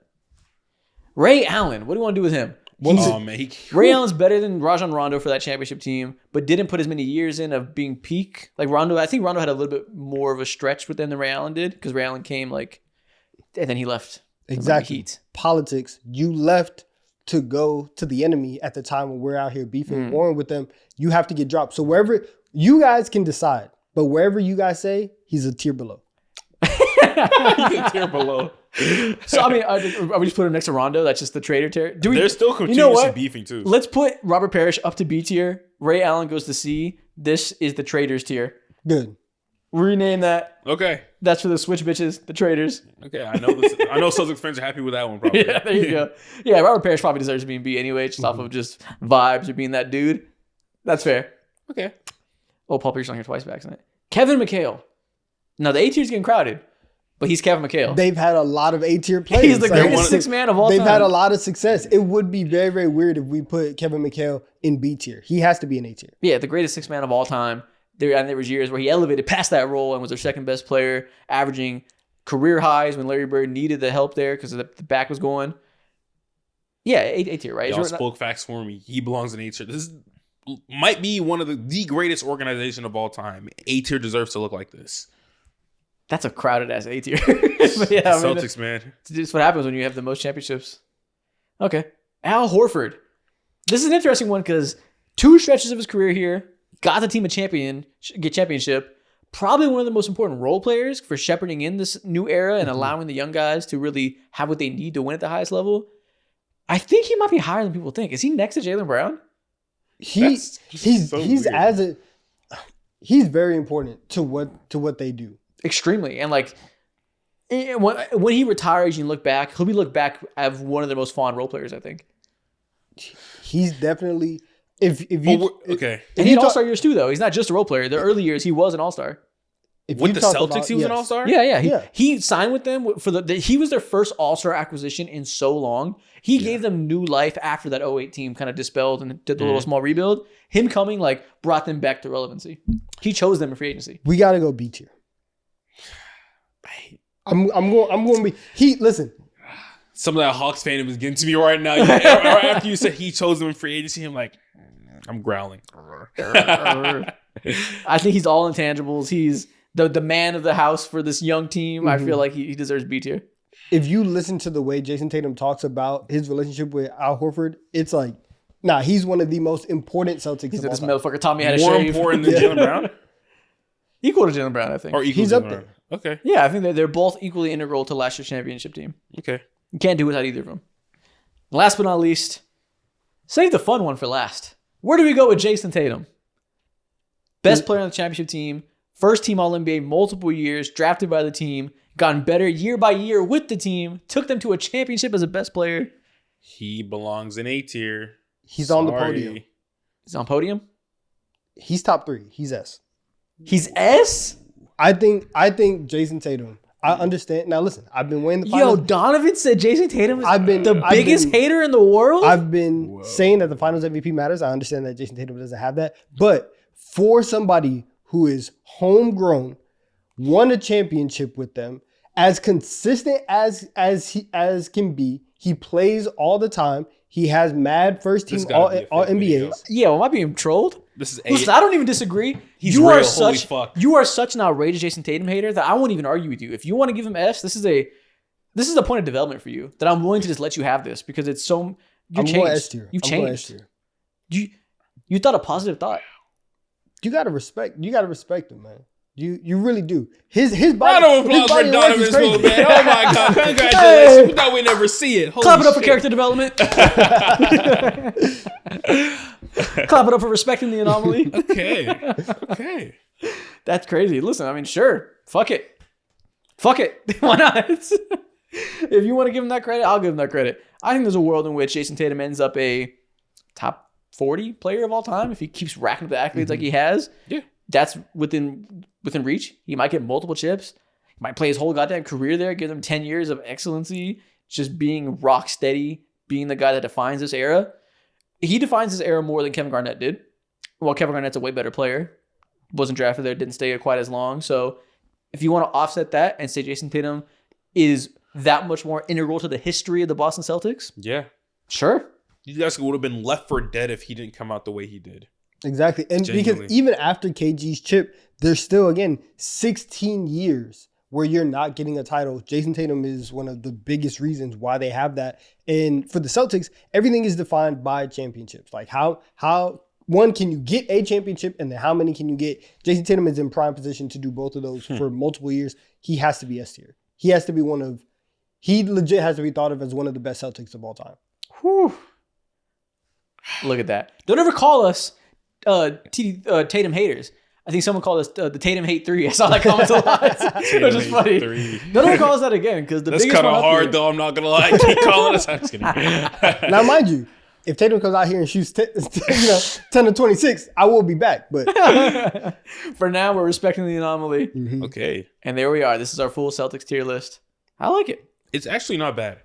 I hate that Isaiah Thomas is there, but What do you expect, man? those 2 years are special, man. He was a 2-time All-Star. everybody above him has Gave them boys chips. hope. Everybody above him has chips. So So it's the Celtics. There's so many chips to go around. He can't have one. Exactly. He couldn't get on a single one of those. bro, his teammates were Avery Bradley and Jay Stop Crowder it. was You've his spoken third very best highly player. about Avery Bradley in the past. Jay Don't Crowder was the third best player on those understand that teams. Boss Man 99 is Al a Horford's great on role that team, by player. the way. Exactly. Different Al Horford. Oh, way better Al Horford. What do you mean? He was a star still. Yeah, but also LeBron was in that conference, and he wasn't also sharing a conference with Prime John Wall. He knocked those guys off. Prime John Wall. Yeah. All right. Shout out to 16-17. Tight. We're like, Sure, fuck it. tight. Next thing we're going to do.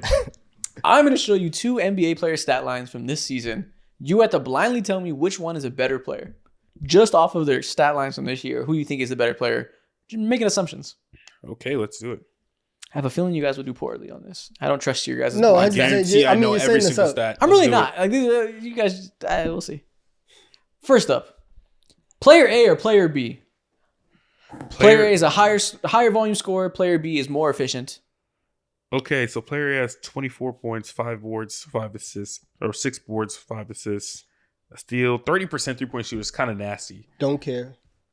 Don't care what he gets buckets. Don't care. He gets buckets. It's fine. Listen, the And play he gets more assists. Exactly. He's still playmaking. 5, 6 rebounds. Listen, player A doesn't look that bad. Player B shoots 41% from 3, 59% true shooting. Meticulous buckets. Yes, Yeah. that is true. However, I think man. if you're shooting 41% from 3, shout out to you. But only 22 points per game, I need you to shoot even more. You're timid. I'm going player A. Strictly off of points? I'm Okay. going player A. I'm out. I mean, the rebounds are comparable. The rebounds and steals are comparable. Yeah. Player A has more assists, and the true shootings are like they're close enough to where it's like. Wait. Is player B Austin Reeves or some shit?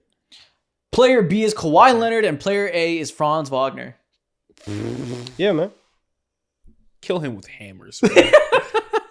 Franz over Kawhi. I knew I shouldn't have listened to you, Kawhi man. didn't play for like half the year. Kill him with that. God damn. He didn't play for like half the year. God damn. Someone shoot that guy. Trampled by elephants. What Fuck. do you mean?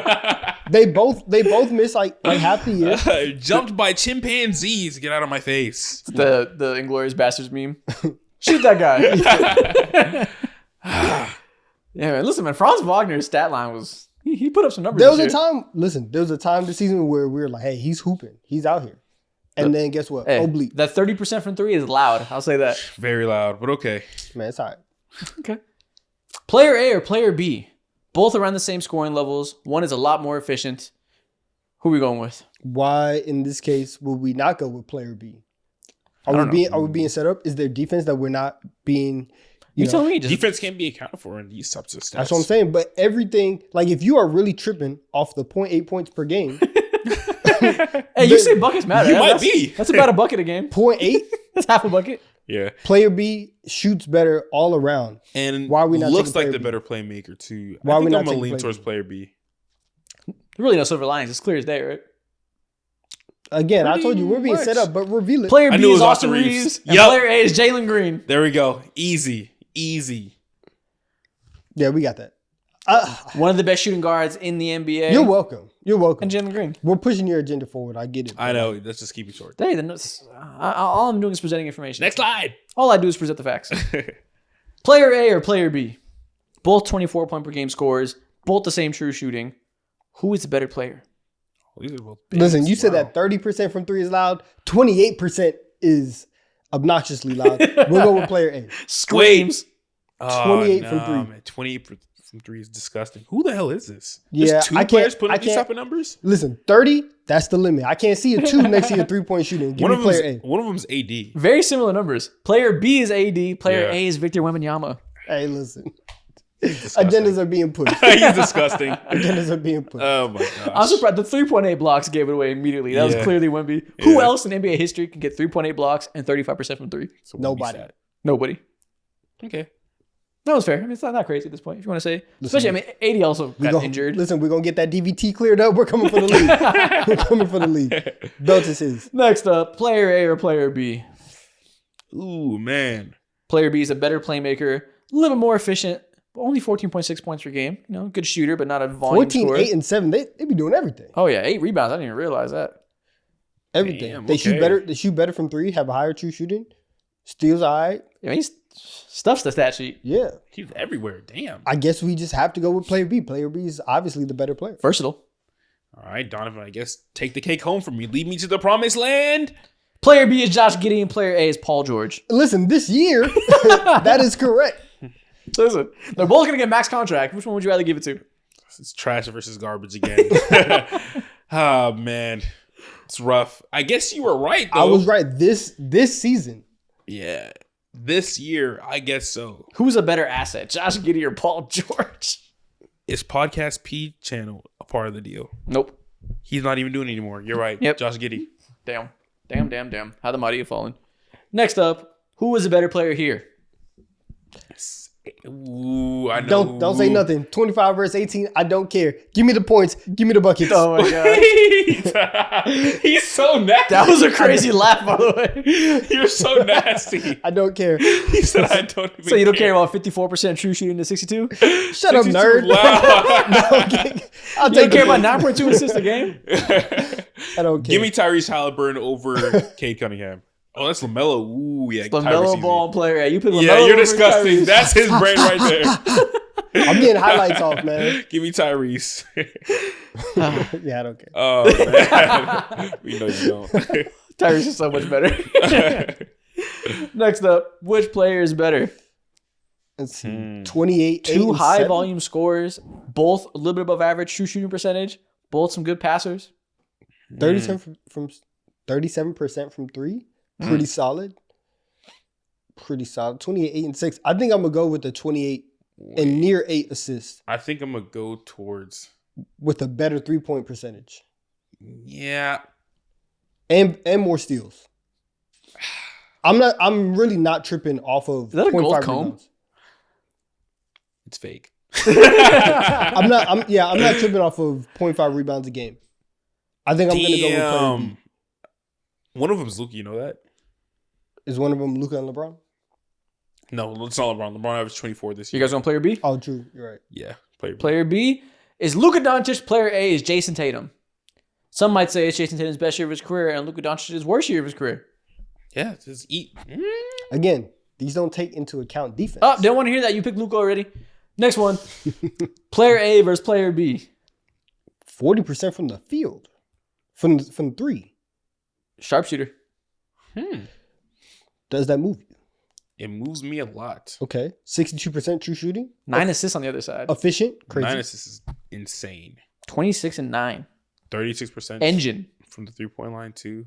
Okay. He said engine. Is that Mr. Beard? No. No, I can't be There's a missing. lot of can't engines be in this goddamn league these days. There are. It's not.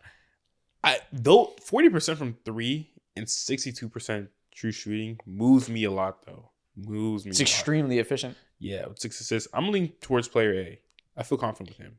You've trusted me throughout this process. I'm gonna trust you. We'll take player A. Oh, you picked Steph Curry over Kay Cunningham. This is what we do, man. This is what we do. That was close though. Fuck, K's I do that balling every out. year in my life, by the way. Okay. And that's the end of that. I think you guys shot a decent percentage. I think we did. I thought the Lamelo Ball pick was bullshit. Like, as soon as he saw all those numbers, I was like, "Come on, bro. Ball pick was bullshit. Come on, man." The next thing we're gonna do. Last week or the week before, we did the most disappointing player in the NBA at every position. And we went through, we talked about the guys who we expected more from that disappointed us a little bit. Point guard through center. Let's do the opposite. Let's show love. Who was the player at every position that was better than you thought? Who was surprisingly good this season? Point guard through center. All right. Who jumps out to your mind first? Okay, surprisingly good point guard through center. I will say, small forward.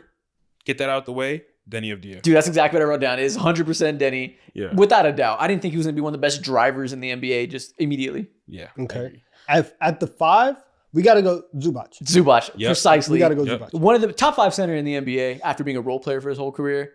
He probably should have got more buzz for most improved player.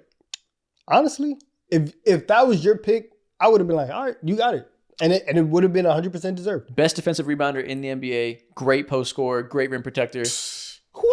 Yeah. He was on your team. Traded him from Mike Muscala. Fuck you, Magic Johnson. And point guard to me is quite easy. Austin Reeves. No. I've been known he's a bucket. Ty Jerome. Ty Ty Jerome. I did not expect him to be the best bench point guard in the NBA this year. Yeah, Ty Jerome comes into games and just flips it on his head. And it doesn't, and I'm not going to say it doesn't matter, but even if Darius Garland's having a bad game. You got insurance. D-Mitch having a bad game, insurance. He's all state. You're in good hands with Ty Jerome. He shoots better from floater range than he does from the rim. Just a crazy shot making season. That's touch. Ty Jerome just has like a classic game. I feel like when I watch Ty Jerome, makes no sense, but I see a lot of Adam Sandler in his game, bro. You ever seen Adam Sandler? What the fuck are you talking about? Brother, he's a real Is that bucket. Adam Sandler? Yeah, Get bro. out of my face. West You're disgusting. Fourth, tripping, bro. Power forward, my thought was J-Dub. Just because this guy played goddamn center when Isaiah Hartenstein and Chet were hurt, he became one of the best defenders in the NBA. I always knew he was good offensively. I didn't think he could do that. We can go J-Dub. I was thinking Jabari Smith Jr. Okay. For how like Good defensive season. Yeah, for how important he was to Houston's defense. Me personally, I would lean towards Jalen Johnson. 2010 and We've 5. been saying that No he's one's about to looking be towards an Jalen all-star. Johnson. type numbers. We've been saying, oh yeah, next year is the year that Jalen Johnson's going to be like very integral to the Hawks. Shoot You that just guy. Say it loud enough. Shoot that guy. With him So who do you want to find? Any other names? at the 4, no, I'm good with R2. You're out. So who are we going with? J-Dub or J-Dub is fine. His defensive leap, guy. fucking stupid, bro. It He's makes ridiculous. no sense. He makes no sense. he could be in most improved talks off of defense, which never gets shine in the award. It's an offensive award, but he's the most improved defender. Actually, shooting guard. Do we want to go Dyson Daniels? Is that the most improved defender in the league? He improved defender. I don't know. He genuinely improved all around. Yeah, I will go towards Dyson Daniels. Or I also wrote down Jared McCain. Because for those 20 games, he was rookie of the year. I didn't expect a late teens pick to be the rookie of the year. He was way better than I thought he'd be immediately. Okay. I would say that. We could also go, I mean, Tyler Hero. He had like an all-star. I guess. Yeah, I guess we could go Tyler He was Hero. there. He got a little bit better than what we expected and like got into the All-Star game, but We could put Trey Murphy on that list as well. We've Before he got been hurt. been saying though. Nah, that we've been- Trey we- Murphy Oh, was- yeah, it's was surprising. gonna we knew make if the he got league. the usage, he could put up numbers like that. Okay. So Dyson Daniels or Jared McCain? I'm leaning towards Dyson Daniels. A surprise, fucking surprise. Yeah. Give me the defensive player of the year over here, bitch. Yeah. We'll go Dyson. There we go. We'll give the Hawks something. There's nothing else going for him in his life. Ooh, assist leader and steal leader. Woo, thank God. Stamp that. 10 seed. Okay, so that's the end of that. Next thing we're going to do. Let's talk about Kevin Durant. I think there's been so much reporting around this whole Phoenix Suns saga. At this point, we know they're going nowhere fast, and it's seemingly guaranteed Kevin Durant. Free him. Kevin Free Durant KD. will be traded this summer. It seems like it's a guarantee. Shams reported it, but at the day the season ended, he was like, they're going to find a trade partner for this guy. The day the season ended is hilarious, It's bro. so He shameless. wasted no time. Yeah. So shameless. So what we're going to do is we're going to look ahead to the offseason while the playoffs start. Let's talk. I'm going to name you some NBA teams. You let me know from 1 to 10 how much you'd want to see them trade for Kevin Durant. Let's do it. How good of a fit is it? How good is it a fit asset-wise, timeline-wise, who they have on the roster right now, everything like that. 1 to 10. Okay. First off, the Dallas Mavericks. 0 out of 10. I don't want Nico Harrison to have anything good happen to that organization. He shouldn't be bro. allowed to make trades anymore. We should bar him. Yeah, I think We should it's, tariff Nico Harrison. it's also a 0 Great because idea. according to Nico Harrison, defense wins championships, and Kevin Durant is just too much of a bucket getter for Nico Harrison. Right? I don't think there's enough defense for Nico Harrison to say, yeah, this is a championship. And level yeah, it's team. not even like that KD's a bad defender. It's that he's too good offensively, and clearly that's not Nico Harrison's type. Yeah. He wants to get it Yeah. out the mud. Not much mud to go around when you got KD. Yeah, so we'll go 0 out of 10. 0 out of 10. Keep him far away from Dallas. The Denver Nuggets.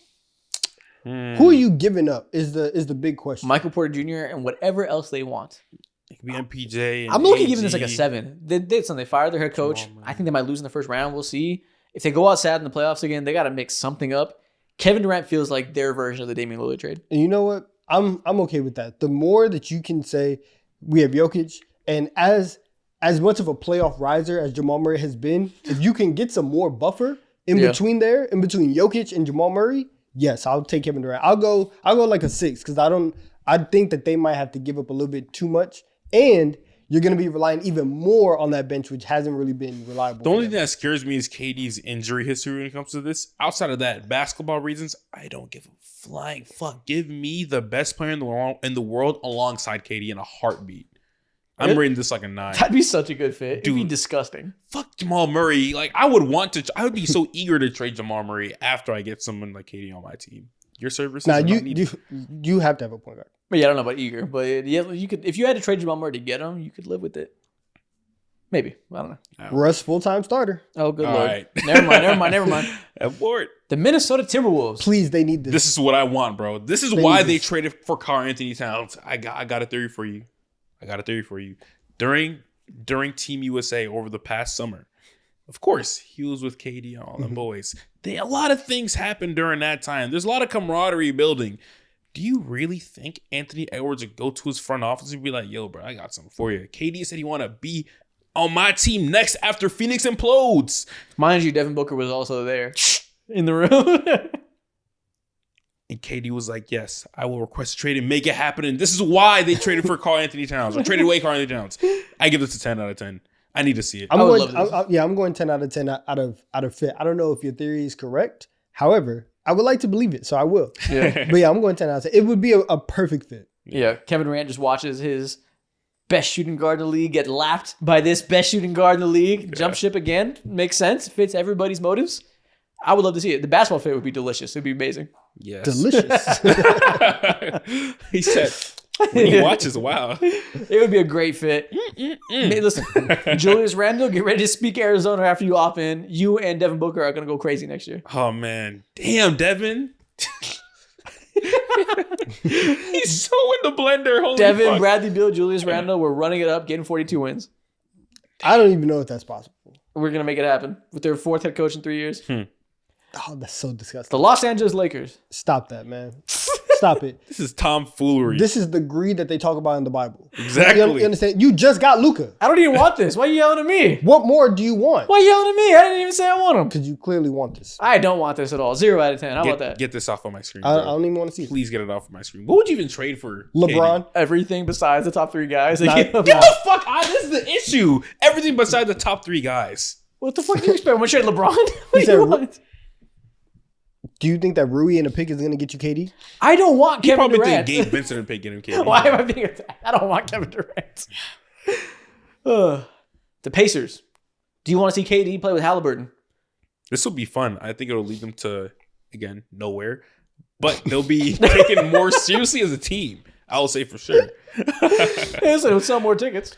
Yeah, exactly. Who wants Yeah, to see KD you over do. there? Listen, you do have to respect this team. They would get to 53 wins. However, They might get 60 with KD. 60 Calm wins. the fuck down. Calm down. I don't know what this team is. 60 wins. I have to think about what this team has to give up, though. You need to relax. What do they give up for The KD? whole young core, Pascal Siakam. Damn, if Pascal's gone, never mind. I mean, that's what it would take. 60 wins is ridiculous. No, they get like 52, 53. But I don't know, man. listen, That style of ball, they can KD steal would that 3 feast, bro. seed. Steal that 3 seed out east. I don't want to see this, Just though. imagine Tyrese Halliburton running up the court, looking around, throwing his fake ass no look passes to Kevin Durant. It'd be beautiful. Yeah, it'd be great. 8 out of 10. I would love to see this. 0 out of 10. Don't Damn. need don't I'll need go. to happen. I'll go 4. I don't know what you're gonna have to. I think if you just put KD on this team without having to give up Pascal, that would be Yeah, great. just replace Siakam with Kevin Durant. You're a better team. Next slide. Next slide. The Memphis Grizzlies. This is Do a- you want to see Kevin Durant and Jaren Jackson as a forward duo? He is everything that this team needs You at think? that spot. You think the last couple teams KD has been on have imploded? That's not on KD. This team has already imploded.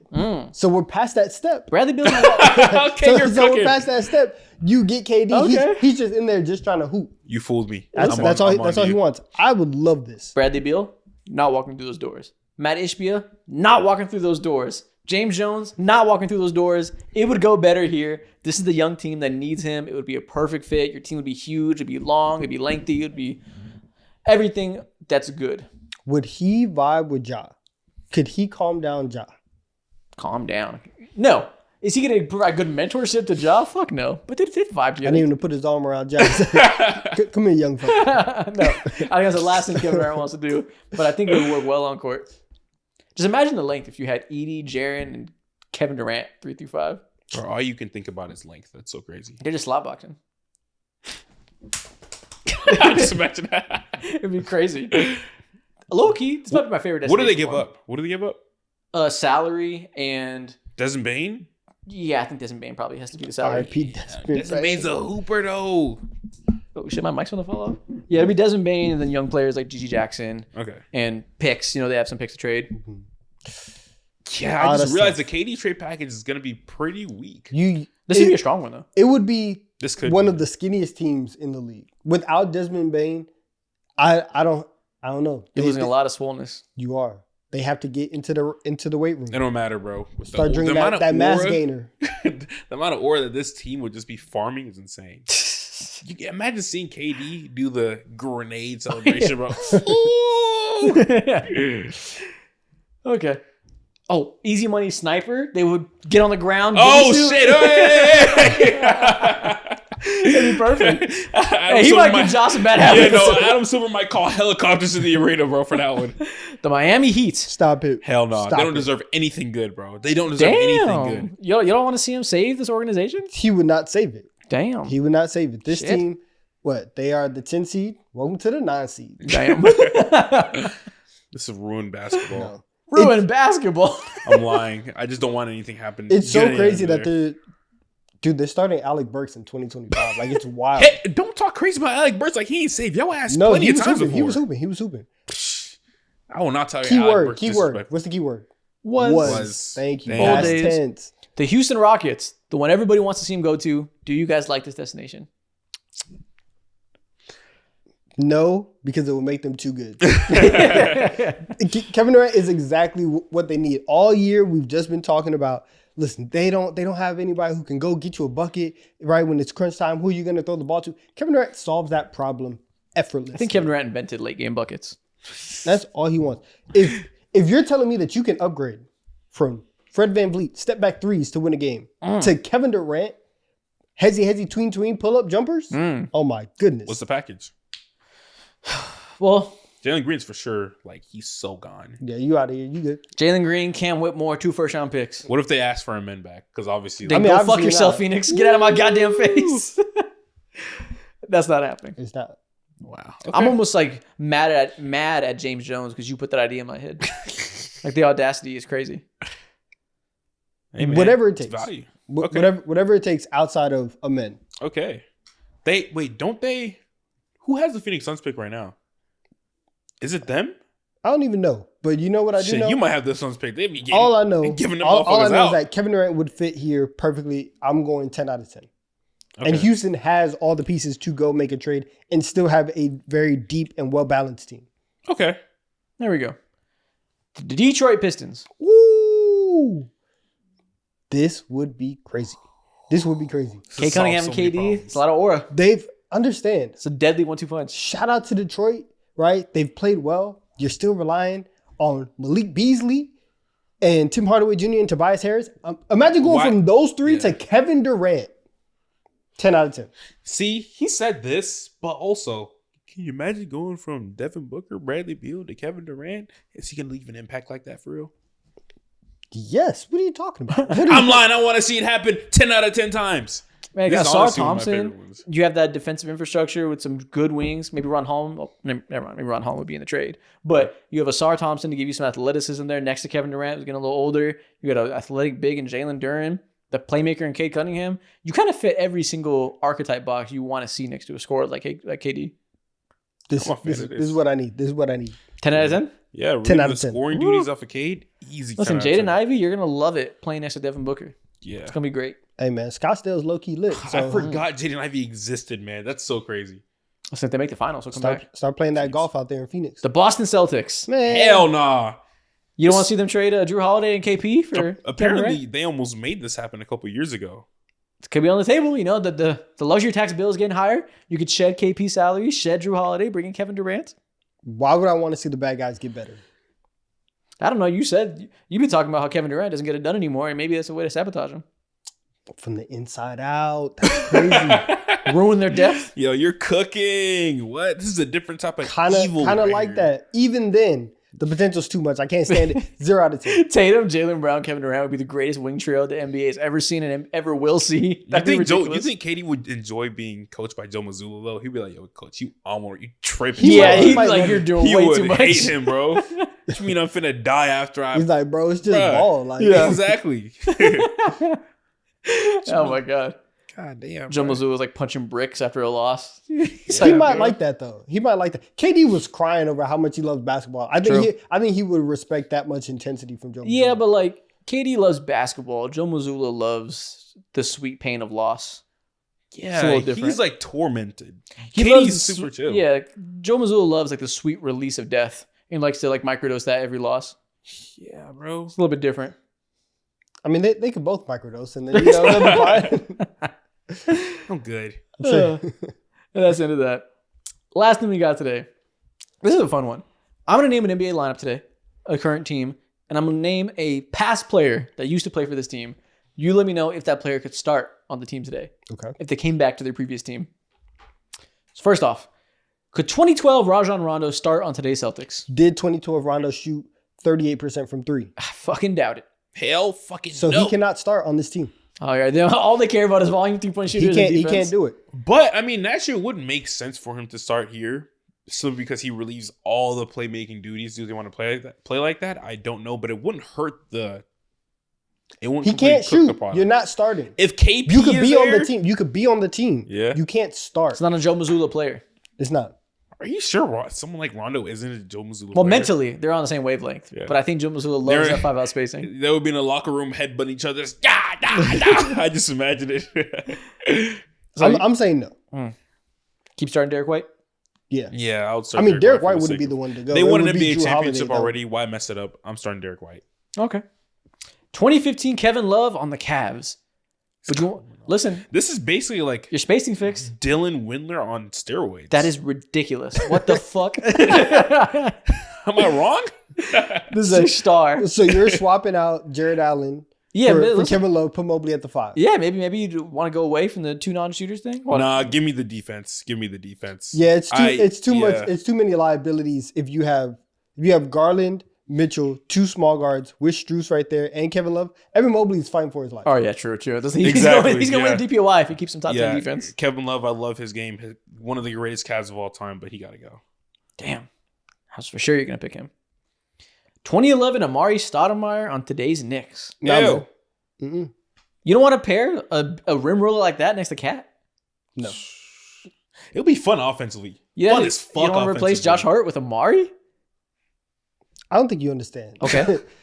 Josh Hart, after last year, deserves a lifetime contract for the New York Knicks. I never, ever want this man to leave my team.